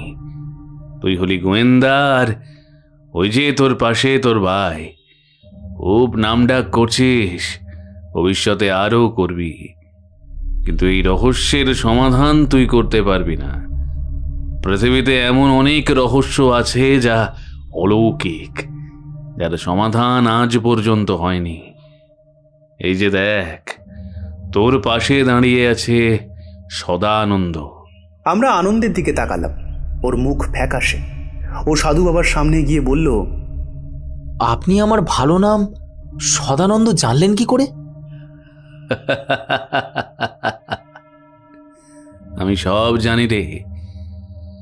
অনেক জায়গায় ঘুরে ঘুরে তপস্যা করে গুরুর থেকে এই দীক্ষা আমি নিয়েছি। তোর নাম সদানন্দ, তোর দিদির নাম সানন্দা। পাঁশকুড়াতে ছিলি, ভালোই ছিলি, কেন বেকার মরতে এলি এখানে? এই বাড়ি ছেড়ে না গেলে আরও বিপদ বাড়বে। তোর কি মনে হয় গোয়েন্দা দিয়ে অজানা শক্তির বিরুদ্ধে লড়া যায়? আমি দাদার মুখ লক্ষ্য করলাম। দাদার চোয়াল শক্ত হয়ে আছে। এই সাধু বাবা যেন সরাসরি দাদাকে অপমান করছেন। দাদার দিকে তাকিয়ে সাধু বাবা বললেন, পিন্টু, তুই ভাইকে নিয়ে ফিরে যা, এটাই মঙ্গল। ওই বাড়ির ইতিহাস একদম ভালো না। আপনি তো ভূপেন্দ্রনাথের ভাই হন, ওনার একটা লাল খাতা ছিল, সেই বিষয়ে কি আপনি কিছু জানেন? সাধু বাবা চোখ বন্ধ করে কিছুক্ষণ ভাবলেন, তারপর বললেন, ওই লাল খাতায় কিছু লেখা নেই। ভূপেন আমার দাদা একটা পাগল ছিল। ছেলে যাতে বাড়ি ফিরে আসে তাই ওসব লাল খাতার লোভ দেখাতো। ওর ছেলে তো সেই লাল খাতা দেখেছে, ওতে কিছুই পায়নি, সাদা পাতা ছিল খালি। আমিও রীতিমতো চমকে যাচ্ছিলাম সাধু বাবার কথা শুনে। এই লোকটা এত কিছু কি করে জানে? সত্যি কি কোনো সিদ্ধি পেয়েছে লোকটা? দাদা নিরুত্তর হয়ে রইল। এইভাবে দাদাকে কখনো ঘেঁটে যেতে দেখিনি। কিছুক্ষণ পরে দাদা বলল, আপনি কি সত্যিই অন্তর্যামী? হ্যাঁ। তাহলে আপনি এখন কি উপদেশ দিতে চান আমাদের? শোন তাহলে, তোরা ওই বাড়ি ছেড়ে চলে যা। ওই বাড়ির সাথে রঘু ডাকাতের এক যোগসূত্র আছে, এটাই শুধু শুনে রাখ। রঘু ডাকাতের নাম নিশ্চয় শুনেছিস। মা কালীর খুব ভক্ত হয়ে পড়েছিল শেষের দিকে। তো মা কালীর এক চেলা সেই দানব। আর কিছু বলবো না, তোরা এখান থেকে যা। দাদা সাধু বাবার পাশে গেল, তারপর অনুনয়ের সুরে বলল, আপনি মহান মানুষ। সত্যি বলতে আপনার মতো মানুষের সাক্ষাৎ আমি আজ অবধি পাইনি। এতদিন গোয়েন্দাগিরি করে মানুষের ভেতর দেখার ক্ষমতা আমার কিচ্ছু নেই আপনার তুলনায়। আপনি আমায় সাহায্য করুন এই রহস্য সমাধানে, তাহলেই আমার অনেকটা সুবিধা হবে। কিছু রহস্য থাকাই ভালো পিন্টু, তোরা চলে যা এখন। তারপর কিছুক্ষণ থেমে কাউকে কিছু না বলতে দেখে সাধু বাবা বললেন, একটা ছড়া বলছি, তার অর্থ যদি বের করতে পারিস তাহলে কিছুটা রহস্য আমি তোকে বলবো। দেখি তোর কত বুদ্ধির জোর। কিন্তু শর্ত একটাই, এই বিষয়ে কাউকে কিচ্ছু বলবি না। রামের শিষ্য রাম আর নবম অবতার বাঁচিয়ে দেওয়ার দরুন দিলেন বিশাল উপহার। সেই উপহার রাখবো কোথায়? প্রচুর ভেবে ভেবে সমুদ্রবার পরিক্রমায় পার্বতী তা দেবে। দাদা মনে মনে ছড়াটিকে মুখস্থ করে নিল। এরপর কেউ কোনো কথা বলল না। সাধু বাবা ধ্যানে বসার আগে বলল, আর আমায় বিরক্ত করিস না, এখন যা। বুদ্ধি খাটিয়ে ধাঁধার অর্থ বুঝতে পারলে তখন আসবি। তখন তোকে না হয় এই রহস্যের কিছুটা আঁচ দেব। এখন যা। দাদা আর কোনো কথা না বলে বুড়িমার ঘরে চলে এলো। আমরাও গেলাম সেখানে। বুড়িমার সাথে বসে অনেকক্ষণ গল্প করলো দাদা। বুড়িমা কেন এখানে একা থাকেন, কেন ছেলেদের কাছে বিদেশে যান না, সবই শুনল। বুড়িমা কি কি ওষুধ খান সেগুলো ভালো করে দেখতে লাগলো দাদা। বেশ কিছুক্ষণ পর আমরা যখন ঠাকুর বাড়ি থেকে বেরোলাম, মাঝ রাস্তায় রতনের সাথে আমাদের দেখা হলো। আমাদের কাছাকাছি আসতেই সে দাঁড়িয়ে জিজ্ঞেস করলো, দেখা হয়েছে অবনীন্দ্রনাথের সাথে? হ্যাঁ, মহান সে মানুষ, অসীম ক্ষমতার অধিকারী। এরকম মানুষের সাথে আগে কখনো আলাপ হয়নি আমার। অনেক কিছু শেখার বাকি আছে ওনার কাছ থেকে। প্রণম্য মানুষ উনি। দাদার আচরণে আমি অবাক হলাম। সাধু বাবা রীতিমতো দাদাকে অপমান করলেন, একটা অদ্ভুত ছড়া দিয়ে বুদ্ধিকে চ্যালেঞ্জ করলেন। ওনার এরকম আচরণে দাদার মন ভেঙে গেলে আমি মেনে নিতাম, কিন্তু দাদা কেমন যেন ওনার বশ্যতা স্বীকার করে নিল। দাদার এমন আচরণে আমি যেন একটু মনক্ষুণ্ণই হয়ে রইলাম। সানন্দনাথের বাড়ি ফিরিয়ে দাদা ফোন করলো সোমনাথ বাবুকে। জিজ্ঞেস করলো, আপনার বাড়ির ইতিহাসে কি কখনো রঘু ডাকাত সংক্রান্ত কোনো কথা জানেন? সোমনাথ জানালেন, হ্যাঁ, সেও শুনেছে ওদের কোনো এক পূর্বপুরুষ নাকি একবার রঘু ডাকাতদের আশ্রয় দিয়েছিলেন ইংরেজদের হাত থেকে বাঁচাতে। এর থেকে আর বেশি কিছু তিনি জানেন না। তিনি আরও একটি তথ্য দিলেন। পারুলের ঘর থেকে পাওয়া গয়নাগুলোর ছবি সোমনাথ বাবুকে পাঠানো হয়েছিল। সেই গয়নাগুলো আসলে সোমনাথ বাবুর মায়ের। গয়নাগুলো যে ওই বাড়িতেই রাখা ছিল সে বিষয়ে কোনো ধারণা ছিল না ওদের। হুট করে ভূপেন্দ্রনাথ মারা যাওয়ায় নাকি সেসবের দিকে আর হুঁশ ছিল না। ঠাকুরবাড়ি থেকে ফিরে আসার পর দাদা বেশ কয়েকবার সানন্দাদের মন্দিরে ঘোরাঘুরি করেছে, মাঝে একবার কিছুক্ষণের জন্য বাইরেও গিয়েছিল। দাদাকে দেখে কেমন যেন অস্থির অস্থির লাগছে। আমি বুঝেছিলাম সেই সাধু বাবার ধাঁধা নিয়ে মাথা ঘামাচ্ছে সে। সাধু বাবার অদ্ভুত প্রভাবশালী আচরণ আমার একদম ভালো লাগেনি। যদিও ধরে নিই তিনি সর্বজ্ঞাত, তবুও দাদার প্রতি ওনার আচরণ এবং তার উত্তরে দাদার ওই চুপ করে যাওয়াটা আমার মোটেও ভালো লাগেনি। আমার বিশ্বাস দাদা এর যোগ্য জবাব ঠিকই দেবে। দাদার মুখেই শুনেছি সময় যখন নিজের সাপেক্ষে কথা বলে না, তখন কিছু সময় চুপ থেকে সব দেখে যেতে হয়। সারাদিন বাড়ির এদিক সেদিক এবং মন্দিরের ভেতর অনেক সময় নিয়ে ঘোরাঘুরি করার পর যখন দাদা ঘরে এলো, দেখলাম দাদার মুখে এক অদ্ভুত মায়া খেলানো হাসি। খাটে বসে দাদা বলল, বাবু, ধাঁধা সলভ। ধাঁধা সলভের কথা শুনে আমি খুশি হলেও দাদার ওপর অদ্ভুত এক অভিমানে বললাম, সে ঠিক আছে, তুমি সাধু বাবাকে খুশি করতে ওনার চ্যালেঞ্জ পূর্ণ করেছো, কিন্তু বাদবাকি এত বড় রহস্যের কি কোনো সমাধান হলো? দাদা সেই মিষ্টি হাসি নিয়ে বলল, আগে হ্যাঁ, সব আপাতত পরিষ্কার। আমি উত্তেজিত হয়ে বললাম, বলো কি, সব পরিষ্কার? পুরোটা জলের মতো পরিষ্কার আমার কাছে। জলে অনেক শ্যাওলা জমে রহস্য তৈরি করেছিল বটে, কিন্তু সেই শ্যাওলা এখন সরিয়ে ফেলেছে। শোন বাবু, তোকে আজ একটা ভীষণ গুরু দায়িত্ব দেব। বলো, কি দায়িত্ব? আজ আমি একটু রাত করে ঠাকুর বাড়ি যাব সাধু বাবার সাথে দেখা করতে। রতনবাবুকে ফোন করেছিলাম, উনি সাধু বাবার সাথে কথা বলিয়ে দিলেন। আমি যে ধাঁধা সলভ করেছি সেটা আজ রাতে গিয়ে ওনাকে বলবো। তার বিনিময়ে উনি আমায় এই বাড়ির সংক্রান্ত আরও অনেক তথ্য দেবেন। তার মানে তুমি ওনার তথ্য দেওয়ার আশায় বসে আছো? বললে না যে রহস্য সমাধান করে ফেলেছ? তুই শোন, তোকে যেটা বলছি, আমি আজ তো ঠাকুর বাড়ি যাব। যদি দেখিস 30 মিনিট হয়ে গেছে তাও বেরোচ্ছি না, তখন তুই ধীরেনবাবুকে সঙ্গে নিয়ে ঠাকুর বাড়ি যাবি। ধীরেনবাবু ঠাকুর বাড়ির পেছনের দিকে থাকবেন, আর তুই সামনের দিকে আড়ালে থাকবি, যাতে তোকে কেউ দেখতে না পায়। আর যদি দেখিস সাধু বাবা বাড়ি থেকে বেরোচ্ছেন, তো উনি চলে যাওয়ার পর গিয়ে দরজাটা খুলবি, ঠিক আছে? তুমি ওখানে একা যাবে? তোমার যদি কিছু হয়ে যায়? ভয় পাস না, সাধু বাবা আমায় জখম করতে পারবেন না। প্রতিদিন শরীরচর্চা কি এমনি এমনি করি রে? আর তাছাড়াও ধীরেনবাবুকেও ঠাকুর বাড়ির পেছনে তো রেখেছি, অসুবিধা হবে না। রাত 10টা নাগাদ আমি আর দাদা বেরিয়ে পড়লাম। রাস্তাটা এমনিতে সকালেও ফাঁকা থাকে, আর এই রাতে যেন সেই নির্জনতা আরও গাঢ়। হাঁটতে হাঁটতে দাদাকে জিজ্ঞেস করলাম, আচ্ছা, ধাঁধাটার অর্থ কি আমায় বলা যাবে? হ্যাঁ, বলতো প্রথম 4টে লাইন কি ছিল, সেটা কি মনে আছে? আমি মনে করার চেষ্টা করে ভেঙে ভেঙে বললাম, রামের শিষ্য রাম, হ্যাঁ, আর নবম অবতার বাঁচিয়ে দেওয়ার দরুন দিলেন বিশাল উপহার, ঠিক তো? হ্যাঁ, ঠিক। রামের শিষ্যকে? হনুমান? না, এখানে রাম মানে ভগবান শ্রীরাম নন। ভূপেন্দ্রনাথের পূর্বপুরুষ একবার রঘু ডাকাতকে আশ্রয় দিয়েছিলেন, যেটা সোমনাথবাবু জানালেন। বহু বছর আগে একটা ম্যাগাজিনেই রঘু ডাকাত সম্পর্কে পড়েছিলাম। ইতিহাস ও লোকগাথা অনুসারে রঘু ডাকাত এবং সাধক রামপ্রসাদ সেনের সম্পর্ক ছিল ভক্ত ও ভগবানের মাহাত্ম্যে ঘেরা। একবার রঘু ডাকাত দেবী কালীর সামনে নরবলি দেওয়ার জন্য রামপ্রসাদকে ধরে নিয়ে এসেছিল। হাড়িকাঠে মাথা দেওয়ার আগে রামপ্রসাদ দেবীর গান গাওয়ার অনুমতি চান। তিনি যখন ভক্তি ভরে শ্যামা সঙ্গীত শুরু করেন, তখন রঘু ডাকাত হাড়িকাঠে রামপ্রসাদের বদলে স্বয়ং মা কালীকে দেখতে পান। এই অলৌকিক দৃশ্য দেখে রঘু ডাকাতের মন পরিবর্তন হয়ে যায়। সে রামপ্রসাদের পায়ে লুটিয়ে পড়ে ক্ষমা চায় এবং তাকে সসম্মান মুক্তি দেয়।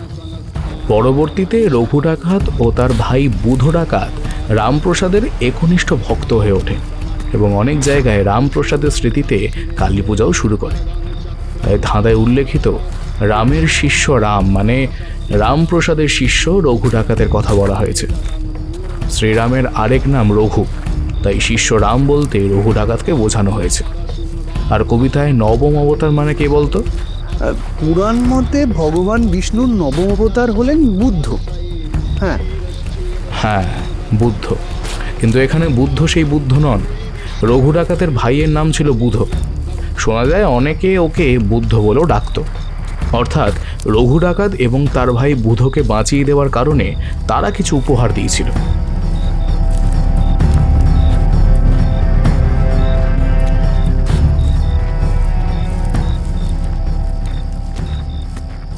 দাদার কথার মধ্যে আমি গুপ্তধনের গন্ধ পেলাম। আমার মনে অদ্ভুত এক উৎসাহ ভরে উঠল।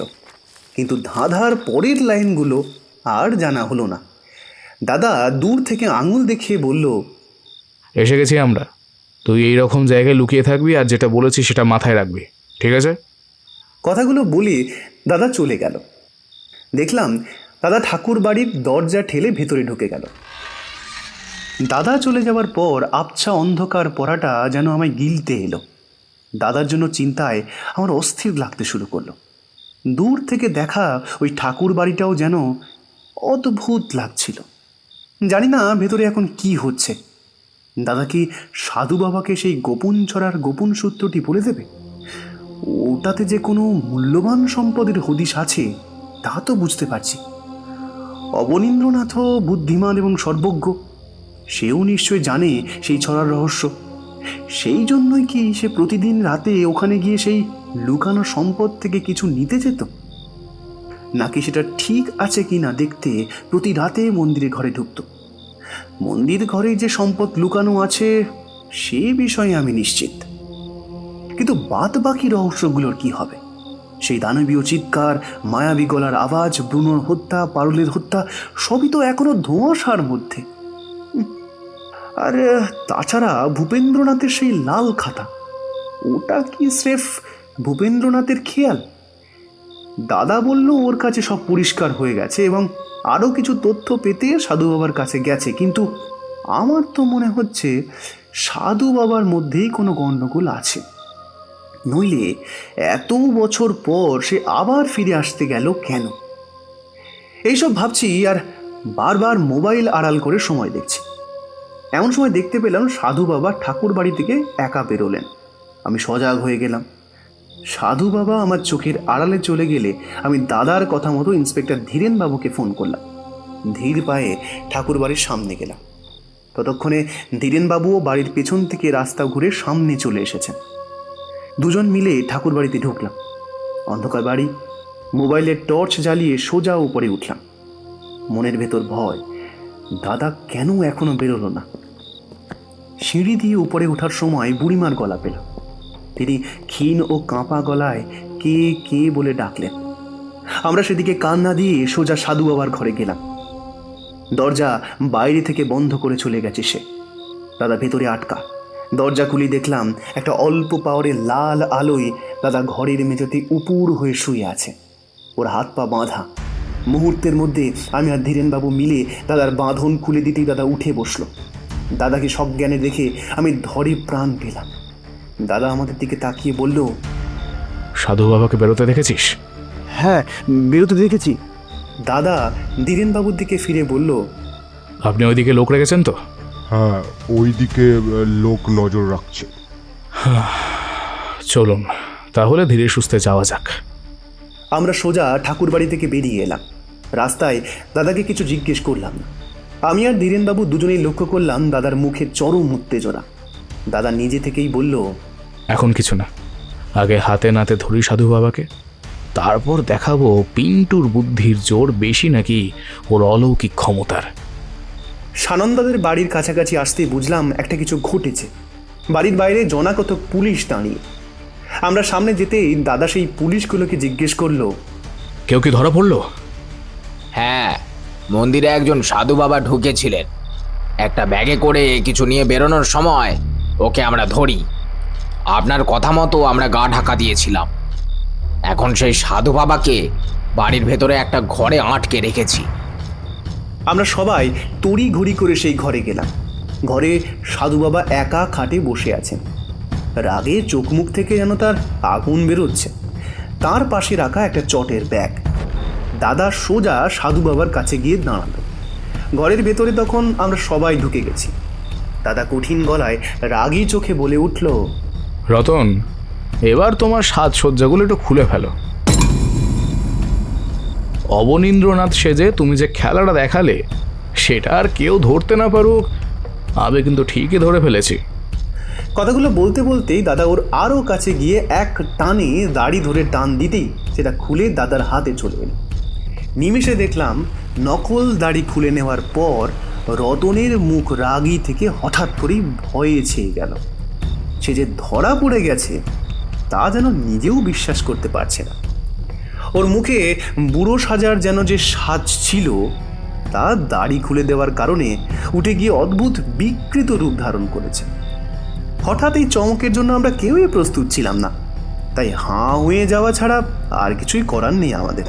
দাদা সামান্য কঠিন গলায় বলে উঠল, অবনীন্দ্রনাথ ফিরে আসেনি। এই রতনই এতদিন ধরে অবনীন্দ্রনাথের নাম নিয়ে ছদ্মবেশে সমস্ত কাণ্ড কারখানা এবং হত্যাগুলো করে গেছে। সমানে ভয়ের পরিবেশ তৈরি করে গেছে। কি ভেবেছিলে এইসব করে সবাইকে সাধু সেজে দানবের ভয় দেখিয়ে পার পেয়ে যাবে? তার মানে এই লোকটাই আমাদের ব্রুনোকে ওই রকম নৃশংসভাবে মেরেছে, আমাদের পারুলকে মেরে ঝুলিয়ে দিয়েছে।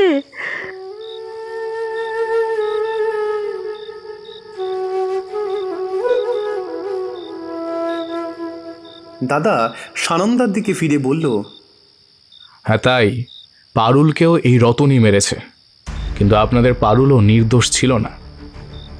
আমরা সবাই হতবাক হয়ে গেলাম। দাদা ঘরে থাকা একটা মোড়া টেনে বসলো, তারপর বলতে শুরু করলো, ব্রুনোকে যে মারা হয়েছিল তাতে আমার অনুমান হচ্ছিল যে এতে বাড়ির কেউই জড়িত আছে, কারণ ব্রুনো কোনো ডাক শুনে বাইরে বেরোয়নি। বেরোলে ওর বেল্ট ছেঁড়া থাকতো আর ওর চিৎকারে আপনাদের ঘুমটাও ভেঙে যাওয়ার কথা ছিল। কোনো চেনা মানুষই ওকে আম গাছের কাছে নিয়ে গিয়েছিল, কিন্তু ওকে যখন মারা হচ্ছিল তখন ব্রুনো নিজেকে বাঁচানোর তাগিদে পারুলের হাতে আঁচড় দিয়েছিল। পোস্টমর্টেম রিপোর্ট আসলে মিলিয়ে নেবেন, পারুলের হাতের ক্ষতগুলো আসলে ব্রুনোর নখেরই ছিল। রতন আর পারুল মিলেই ব্রুনোকে হত্যা করেছিল। ব্রুনো যেমন পারুলকে আঁচড়েছিল, মরার আগে ঠিক তেমন রতনকেও কামড়েছিল। রতন যতই বড় ডায়ালের ঘড়ি পরে সেই কামড়ানোর দাগ লুকানোর চেষ্টা করুক না কেন, অথবা সাধু সেজে সেই হাতে ধাগা পরে ক্ষত লুকানোর চেষ্টা করুকই না কেন, আমার চোখে তা ধরা পড়ে গিয়েছিল। তাছাড়া রতন ওষুধের দোকান থেকে শুধু বুড়িমার জন্য ওষুধ কেনেনি, নিজের সেই ক্ষতর জন্য মলমও কিনেছিল। বুড়িমার শরীরের কোনো ক্ষত নেই, তাহলে ওষুধের ব্যাগে সেই মলম কি করে এলো? আমরা রতনকে ওষুধের দোকান থেকে বেরোতে দেখেছিলাম। পরে আমি সেই দোকানে গিয়ে জানতে পারি যে রতন কিছুদিন আগে সেখান থেকে কুকুর কামড়ানোর ভ্যাকসিন নিয়েছে। আর রইল রতনের সাথে পারুলের যোগসূত্র। পারুলের ঘরে যে গয়নাগুলো পাওয়া গিয়েছিল সেগুলো আসলে রতনই পারুলকে দিয়েছিল। গয়নাগুলো ছিল এই বাড়ির পুরনো মালিক সোমনাথ বাবুর মা অমলা দেবীর। কোনো এক সময় সেইগুলো রতনই চুরি করে নিয়েছিল। এই যা। দাদা থামলো। আমরা কেউ কোনো কথা বললাম না, কারণ এখনো অনেক প্রশ্নের ঢেউ আমাদের ভেতরে রয়ে গেছে। দাদা আবার বলা শুরু করলো, আমরা জানতে পেরেছিলাম যে এই বাড়ির পুরনো মালিক ভূপেন্দ্রনাথ যাত্রাপালা করতেন। পরে আমি এটাও জানতে পারি ওনার সাথে যাত্রায় রতনও যেত। রতন শুধু যেত না, সেও আবার যাত্রাপালা করত। রতন ছিল সেই দলের মিমিক্রি আর্টিস্ট। বিভিন্ন রকম গলার আওয়াজ সে করতে পারে। পারুলের গলার আওয়াজও নকল করতে ও একেবারে ওস্তাদ। তার মানে ও নিশ্চয়ই পারুলের সাথে খুব কাছ থেকে যোগাযোগ রেখেছিল এবং পারুলের গলা বেশ অনেকবার শুনেছিল। কারোর গলা তখনই নকল করা যায় যখন উক্ত মানুষটির গলা খুব কাছ থেকে বারবার শোনা হয়ে থাকে। তাই আমি এতটা জোর দিয়ে বলতে পারি যে রতনের সাথে পারুলের বহুবার দেখা হয়েছিল এবং রতন ও পারুল মিলে যৌথভাবে এই ভয়াবহ পরিবেশ তৈরি করেছিল যাতে মন্দিরের দিকে কেউ না যায়। কারণ রতন জানত মন্দিরে মূল্যবান কিছু লুকানো আছে, কারণ সেই ভূপেন্দ্রনাথের লাল খাতা চুরি করে ওখানে অন্য একটা লাল খাতা রেখে দিয়েছিল। আর আমার ধারণা লাল খাতায় সেই মূল্যবান জিনিসের হদিশ ছিল, সেই কারণেই সেই লাল খাতা ভূপেন্দ্রনাথ সকলের থেকে আড়াল করে রাখত। সম্ভবত রতন কোনোভাবে ভূপেন্দ্রনাথ ও সোমনাথের ফোনের কথোপকথন শুনেছিল। ভূপেন্দ্রনাথের উপস্থিতিতে সেই লাল খাতা হাতাতে সে পারেনি। কিন্তু তিনি মারা যেতেই রতন খাতাটি সরালো এবং অন্য একটা লাল খাতা রাখলো। এছাড়াও জানতে পারলো মন্দিরে গুপ্তধন আছে, কিন্তু সেই গুপ্তধনের হদিশ কবিতায় লেখা ছিল, যা উদ্ধার করা অন্তত রতনের পক্ষে সম্ভব হচ্ছিল না। এরই মধ্যে আনন্দরা এসে থাকা শুরু করলো। তাই সাধুর বেশে অবনীন্দ্রনাথ সেজে সে ওদের মনে ভয় ঢোকালো। তাতেও যখন ওরা বাড়ি ছাড়ল না, তখন পারুলকে হাত করলো। পারুলের বয়স কম, তাই তাকে গয়না আর গুপ্তধনের লোভ দেখিয়ে ভয় পাওয়ার অভিনয় করতে বলল। তার ওপর দানবের আওয়াজ করে একেবারে ভৌতিক পরিবেশ তৈরি করে রাখলো এবং প্রতি রাতে মন্দিরে গিয়ে সেই লোকানো সম্পদ খুঁজতে লাগলো। পারুল যে আদপেই দানবকে দেখে ভয় পাওয়ার নাটক করছিল তা ওর ঘরে গিয়ে বুঝেছিলাম, কারণ ওর ঘরের খাটের পেছনে ডাক্তারের দেওয়া ওষুধগুলো ও ফেলে দিত খাওয়ার নাম করে। পারুলের খাটের তলায় সেই সব ওষুধ আমি দেখতে পেয়েছিলাম। ব্রুনো ব্যাঘাত ঘটাচ্ছিল, ওর ডাকে বাড়ির সবার ঘুম ভেঙে যেতে পারে। এই কারণে ব্রুনোকে রাস্তা থেকে সরিয়ে দিল তারা। ব্রুনো মারা যাওয়ার পরই আমি এই বাড়িতে আসি। সম্ভবত পারুল আমায় দেখে ভয় পায় যে সে ধরা পড়ে যাবে। রতনও বুঝতে পারে যে আমি তদন্তে এসেছি, পাছে পারুল সব কিছু বলে না দেয় সেই ভয়ে পারুলকেও সরিয়ে দিল রতন। গড়গড় করে কথাগুলো বলার পর দাদা থামল। রতন বিছানায় বসে আছে, তার মুখ মাটির দিকে, মুখ তুলে তাকানোর সাহস পর্যন্ত নেই আর তার। আমরা সবাই অবাক হয়ে দাদার ব্যাখ্যা শুনছি। কেউ কোনো কথা বলছে না দেখে আমি বললাম, লাল খাতাটা যে বদলানো হয়েছে তা কি করে বুঝলে? দেখ বাবু, অপরাধী যতই চতুর হোক না কেন, সে এমন কিছু ভুল করবেই। কোনো প্ল্যানই পারফেক্ট হয় না। লাল ডায়েরির ছবি আমি চেয়েছিলাম সোমনাথবাবুর কাছ থেকে। সোমনাথবাবুকে বলেছিলাম ওখানকার কোনো বিশেষজ্ঞদের কাছে খাতাটি নিয়ে যেতে। আমি ভেবেছিলাম বিশেষ কোনো রাসায়নিক মিশ্রণে বা আলোর প্রতিফলনে হয়তো সাদা পাতায় কোনো লেখা ফুটে উঠবে। কিন্তু সোমনাথবাবু 2-3 জন বিশেষজ্ঞের কাছে যান, তারা জানান ওটা সত্যিই সাদা কাগজে ভর্তি খাতা। এদিকে আমি ছবিতে দেখা লাল খাতার মলাটে একটা কোম্পানির নাম দেখতে পাই। ইন্টারনেটে সার্চ করে জানতে পারি যে সেই কোম্পানির বয়স মাত্র বছরখানেক। তার মানে খাতাটি বছরখানেকের বেশি পুরনো হওয়ার কথা নয়। অথচ সোমনাথবাবুর কথা অনুযায়ী আসল লাল খাতাটির কথা বহু বছর আগে থেকেই জানা ছিল। এ থেকেই ধরতে পারলাম সেই পুরনো খাতা কেউ সরিয়ে নতুন খাতা রেখেছে। সেটা যে রতনেরই কাজ, কারণ সে ওই গুপ্তধনের লোভেই এই নাটক সাজিয়ে দুটো প্রাণ নিয়েছে। আজ আমাকেও ঠাকুর বাড়িতে কিছু একটা ওষুধ খাওয়ানোর চেষ্টা করে হাত পা বেঁধে এখানে এসেছিল গুপ্তধন নিতে, কিন্তু সে জানে না ওর দেওয়া সেই ওষুধ আমি ওর চোখে ধুলো দিয়ে ফেলে দিয়েছি। ভূপেন্দ্রনাথবাবু যদি সেই লাল খাতায় গুপ্তধনের সরাসরি খোঁজ দিয়ে দিতেন, তাহলে রতনকে এত নাটক করতে হতো না। তাই সে সাধু সেজে আমায় ধাঁধার চ্যালেঞ্জ ছুড়ে দিল। আমি ইচ্ছা করে নাটক করি, কারণ আমি জানতাম গুপ্তধনের সন্ধান পেয়ে গেলে রতন তখনই সেটা পাওয়ার জন্য উতলা হয়ে উঠবে। যে এতদিন ধরে একটা জিনিস পাওয়ার জন্য এত নাটক করতে পারে, এমনকি একটা মানুষ আর একটা কুকুরকে খুন করতে পারে, সে সেই সন্ধান পেলে তক্ষণই যাবে ওটা নিতে। এজন্য ঠাকুরবাড়ির সামনের গেটে আমি বাবুকে রেখে যাই, আর ঠাকুরবাড়ির পেছন দিকে ধীরেনবাবুকে। আমি জানতাম রতন আমায় বেকায়দায় ফেলে ঠাকুরবাড়ি থেকে বেরিয়ে আনন্দদের মন্দিরের দিকে যাবে, এতদিনের খুঁজতে থাকা সম্পদ উদ্ধার করতে। আমি দেখেছিলাম সেই ঠাকুরবাড়ির দোতলায় ধ্বংসাবশেষ দিয়ে গড়িয়ে ওই বাড়ির পেছন দিক থেকে ও রাস্তায় বেরোনো যায়, পেছনের রাস্তায়। তাই 2 দিকে রাস্তায় বাবু এবং ধীরেনবাবুকে আড়ালে থাকতে বলি। কোন রাস্তা দিয়ে বেরোবে সেটা জানতাম না, তাই 2 দিকেই দুজনকে লক্ষ্য দিতে বলি, যাতে রতনরূপী সাধু বাবা বেরোনোর পর ওরা যেন আমায় ঠাকুরবাড়ি থেকে উদ্ধার করে, আর অন্যদিকে ধীরেনবাবুকে বলে পুলিশ রেখে দিতে বলি মন্দিরের আড়ালে, যাতে ওকে হাতে না হাতে ধরতে পারি। আমি একটু আগে ঠাকুরবাড়ি গিয়ে সাধুবেশী রতনকে মিথ্যে সন্ধান দিলাম সেই সম্পদের। বললাম কোনো একটা মন্দিরে কিছু মাটির মূর্তি আছে, সেগুলো জলে গুলে অনেক দিন রেখে দিলে বহু মূল্যবান কিছু ধাতু বেরোবে। আমি অনেকগুলো পুরনো মাটির মূর্তি দেখেছিলাম মন্দিরে, তাই বানিয়ে বানিয়ে যা তা বলে দিলাম। রতন সেটা শোনার পর আমায় একটা বড়ি দিয়ে বলল, এটা সিদ্ধি পাওয়া বিশেষ প্রসাদ। আমি ওটা কায়দা করে ফেলে দিয়ে অজ্ঞান হওয়ার অভিনয় করলাম, আর সেই ফাঁকে ও আমায় বেঁধে মন্দিরে ছুট দিল। ও যদি আমায় অন্যভাবে মেরে ফেলার ধান্দা করত তখন অবশ্য অন্য কোনো ব্যবস্থা নিতাম আমি, কিন্তু আমি ওকে একটু ইচ্ছা করেই খেলাতে চাইছিলাম।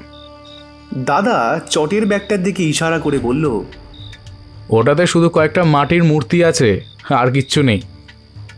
দেখলাম রতন মাটি থেকে মাথা তুলে একবার ব্যাগের দিকে তাকালো, তারপর রেগে দাদার দিকে কটকট করে তাকালো। দাদাও কঠিন চোখে রতনের দিকে তাকিয়ে বলল, এতক্ষণ যা বললাম আমার কি কোথাও ভুল হলো? ভুল হলে ধরিয়ে দিও রতন, আর অনেকক্ষণ ধরে ফলস ভুঁড়ি পড়ে অসুবিধা হলে সেটাও খুলে দাও। তোমার কাছে যে যাত্রাপালার সাজসজ্জা থাকবে সেটাই স্বাভাবিক, তাই না? আর বুড়িমা চোখে দেখতে পান না বলে কি সুন্দর 2 রকম গলার আওয়াজ শুনে ওনাকে রীতিমতো ভোরকি খাওয়ালে। প্রথম যখন তোমার সাধু বাবার রূপের সাথে দেখা করে বেরিয়ে বুড়িমার সাথে কথা বললাম, বেশ কিছুক্ষণ এরই মধ্যে ড্রেস চেঞ্জ করে তুমি ঠাকুর বাড়ির পেছনে ধ্বংসাবশেষ বেয়ে বাজারের দিক থেকে ফিরে এলে। মনে করে বাজারের থলেটা নিলে, কিন্তু থলেতে তো কিছুই ছিল না। বাজার থেকে ফিরছিল অথচ থলে ফাঁকা। এই বোকামোটা করে ফেললে তুমি, এটা তোমার দিয়ে কি বলবো। আর পারুলের মুখ থেকে আনন্দ এবং সানন্দের সম্পর্কে সব জেনে আনন্দের যে ভালো নাম সদানন্দ বলে সবাইকে খাবড়ে দিলেও তুমি ভেবেছিলে আমাকে ভয় দেখাবে। কথাগুলো বলে দাদা থামলো। এখনো কেউ কোনো কথা বলছে না, সবাই যেন স্তব্ধ হয়ে গেছে। একের পর এক জট যেভাবে দাদা খুলছে তাতে চুপ করে থাকা ছাড়া আর কারো যেন কিছু করার নেই। সবাই যেন চাইছে দাদা আরও বলুক। এবার দাদা ধীরেন বাবুর দিকে তাকিয়ে বলল, আমার বিশ্বাস রতনের কাছ থেকে আপনারা সেই লাল খাতাটা উদ্ধার করবেন। আপাতত ওকে শ্রীঘরে নিয়ে যেতে পারেন আপনারা। এর কিছুক্ষণ পর পুলিশ রতনকে নিয়ে বিদায় হলো। কখন যে মধ্যরাত হয়ে গেছে আমাদের খেয়াল নেই। ঘুম উড়ে গেছে সবার মুখে এখন একটাই প্রশ্ন, সত্যি কি কোনো গুপ্তধন আছে? দাদা সবার মনের ভাব বুঝে নিয়ে বলল, সূর্য উঠুক, একটু আলো হোক, তবেই মন্দিরে গিয়ে আপনাদের মনের আশঙ্কা দূর করব। আমরা সবাই যেন একত্রে জিজ্ঞাসা করলাম, দাদা, গুপ্তধনের সন্ধান কি পেয়েছো? একদম পেয়েছি। রামের শিষ্য রাম আর নবম অবতার বাঁচিয়ে দেওয়ার দরুন দিলেন বিশাল উপহার। সেই উপহার রাখব কোথায় প্রচুর ভেবে ভেবে সমুদ্রবার পরিক্রমায় পার্বতী তা দেবে। ছড়ার প্রথম অংশের ব্যাখ্যা দাদা আমায় আগেই বলেছিল। দাদা আবার সেটার পুনরাবৃত্তি করল। এরপর দাদা পরের অংশটির ব্যাখ্যা দিতে শুরু করলো। রঘু ডাকাত আর তার ভাই বুধ ডাকাতের দেওয়া উপহার লুকিয়ে রাখা হয়েছিল এমন একটা জায়গায় যা সমুদ্রবার পরিক্রমা করলে পার্বতী দেবে। ওই মন্দিরে শিবলিঙ্গ ছিল, কিন্তু কোনো পার্বতী মায়ের মূর্তি ছিল না। কিন্তু শিবলিঙ্গ মূলত পরম পুরুষ এবং পরম প্রকৃতির মিলনের প্রতীক। শিবলিঙ্গের যে বৃত্তাকার বা গৌরী পট্টের ওপর লিঙ্গটি বসানো থাকে, সেই অংশটা দেবী পার্বতী বা আদ্যা শক্তির প্রতীক। অর্থাৎ শিবলিঙ্গের মধ্যেই মাতা পার্বতীর অংশ আছে। সমুদ্রবার পরিক্রমা মানে এখানে 7 বার ঘোরানো বোঝাতে চেয়েছে। 1 চন্দ্র, 2 পক্ষ, এই সূত্রে 7 সমুদ্র, অর্থাৎ শিবলিঙ্গটিকে 7 বার ঘোরানোর কথা লেখা আছে। আমি বিকেলে গিয়ে সেটা ঘোরাতে লিঙ্গটি যে বড় বেদির ওপর আছে সেটি সরে গিয়ে একটা চেম্বার বেরিয়ে আসে, আর তার ভেতরে সোনায় ঠাসা মুদ্রার 4টি বড় বড় কলসি পাওয়া যায়। আমার অনুমান এই অদ্ভুত সুন্দর চেম্বারটি যে মিস্ত্রিরা বানিয়েছিল তাদের ভূপেন্দ্রনাথের সেই পূর্বপুরুষ মেরে ফেলেছিলেন, যাতে এই গোপন কুঠুরির কথা অন্য কেউ না জানতে পারে।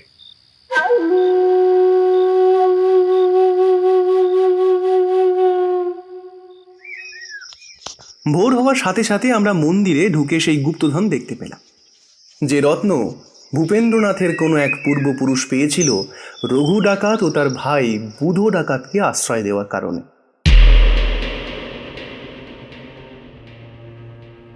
এক সপ্তাহ পর ব্রুনো আর পারুলের পোস্টমর্টম রিপোর্ট এসেছে। পারুলের হাতের আঁচড়গুলো ব্রুনোরই ছিল তা জানা যায়, আর পারুলের মৃত্যুর কারণ হিসেবে জানা যায় তাকে প্রথমে শ্বাসরোধ করে মারা হয়েছিল এবং মৃত্যুর পর গলায় দড়ি দেওয়া হয়েছিল। ব্রুনোর মৃত্যুর কারণ ধারালো কিছু দিয়ে ওর গলা কাটা হয়েছিল। তাই ভূপেন্দ্রনাথের আসল লাল খাতাটি ঠাকুর বাড়ি থেকে পাওয়া যায়। যেখানে রতন থাকত। সেই লাল খাতায় রঘু ডাকাত ও বুধো ডাকাতের উল্লেখ ছিল।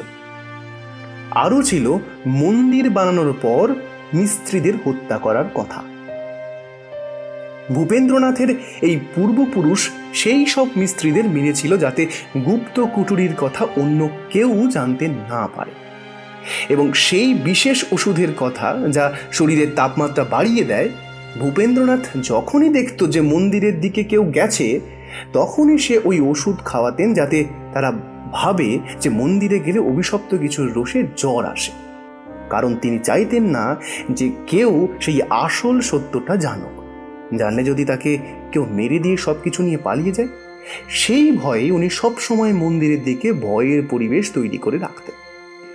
তাই উনি মরে যাওয়ার পর তার ছেলে এটা জানতে পারুক তিনি চেয়েছিলেন, কিন্তু তার ছেলে আজীবন তার থেকে দূরে দূরে থেকেছেন। তাই ছেলেকে এতটা সহজে এত মূল্যবান জিনিস দেবেন বলে তিনি মনে করেন না। তিনি তার ছেলেকে জব্দ করতেই গুপ্তধনের হদিশ সরাসরি না লিখে ধাঁধায় লিখেছিলেন। আর তাছাড়াও ওনার মনে ভয় ছিল যে এই লাল খাতা অন্য কারোর হাতে পড়লেও গুপ্তধনের হদিশ যাতে অজানা কেউ না পায়, তাই এই ধাঁধার আশ্রয়। 2 সপ্তাহ পর দাদা আর আমি আজ সানন্দাদির বাড়িতে। সানন্দাকে এতদিন পর হঠাৎ দিদি বলছি কেন, তার কারণ আছে। আজ আমরা কোনো কারণ ছাড়াই এখানে এসেছি। দাদা বলল সে নাকি সানন্দাদির কাছে ক্ষমা চাইতে এসেছে, যেহেতু এই কেসের প্রথম দিকে দাদা ওকে সন্দেহ করেছিল। দাদাকে এরকম করতে কখনো দেখিনি, কিন্তু গল্পের শুরুতে যেদিন ওরা আমাদের বাড়িতে এসেছিল সেদিনই দাদার ব্যবহারে কিছুটা আঁচ পাওয়ার উচিত ছিল আমার। যেভাবে দাদা জল এনে দিয়েছিল, আবার যেভাবে টিস্যু এগিয়ে দিয়েছিল চোখের জল মোছার জন্য। সে যাই হোক, দাদা যে এবার নিজের এক রহস্যের অতলে ডুব দিতে চলেছে তা বোঝার বয়স আমার হয়ে গেছে। দাদার ফোনের রিংটোনে এখন সারাদিন রবীন্দ্রসঙ্গীত বাজে।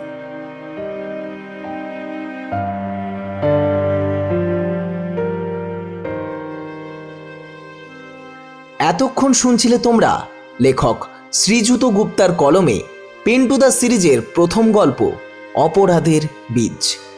গল্পের কথকের ভূমিকায় ছিল অচ্যুতা।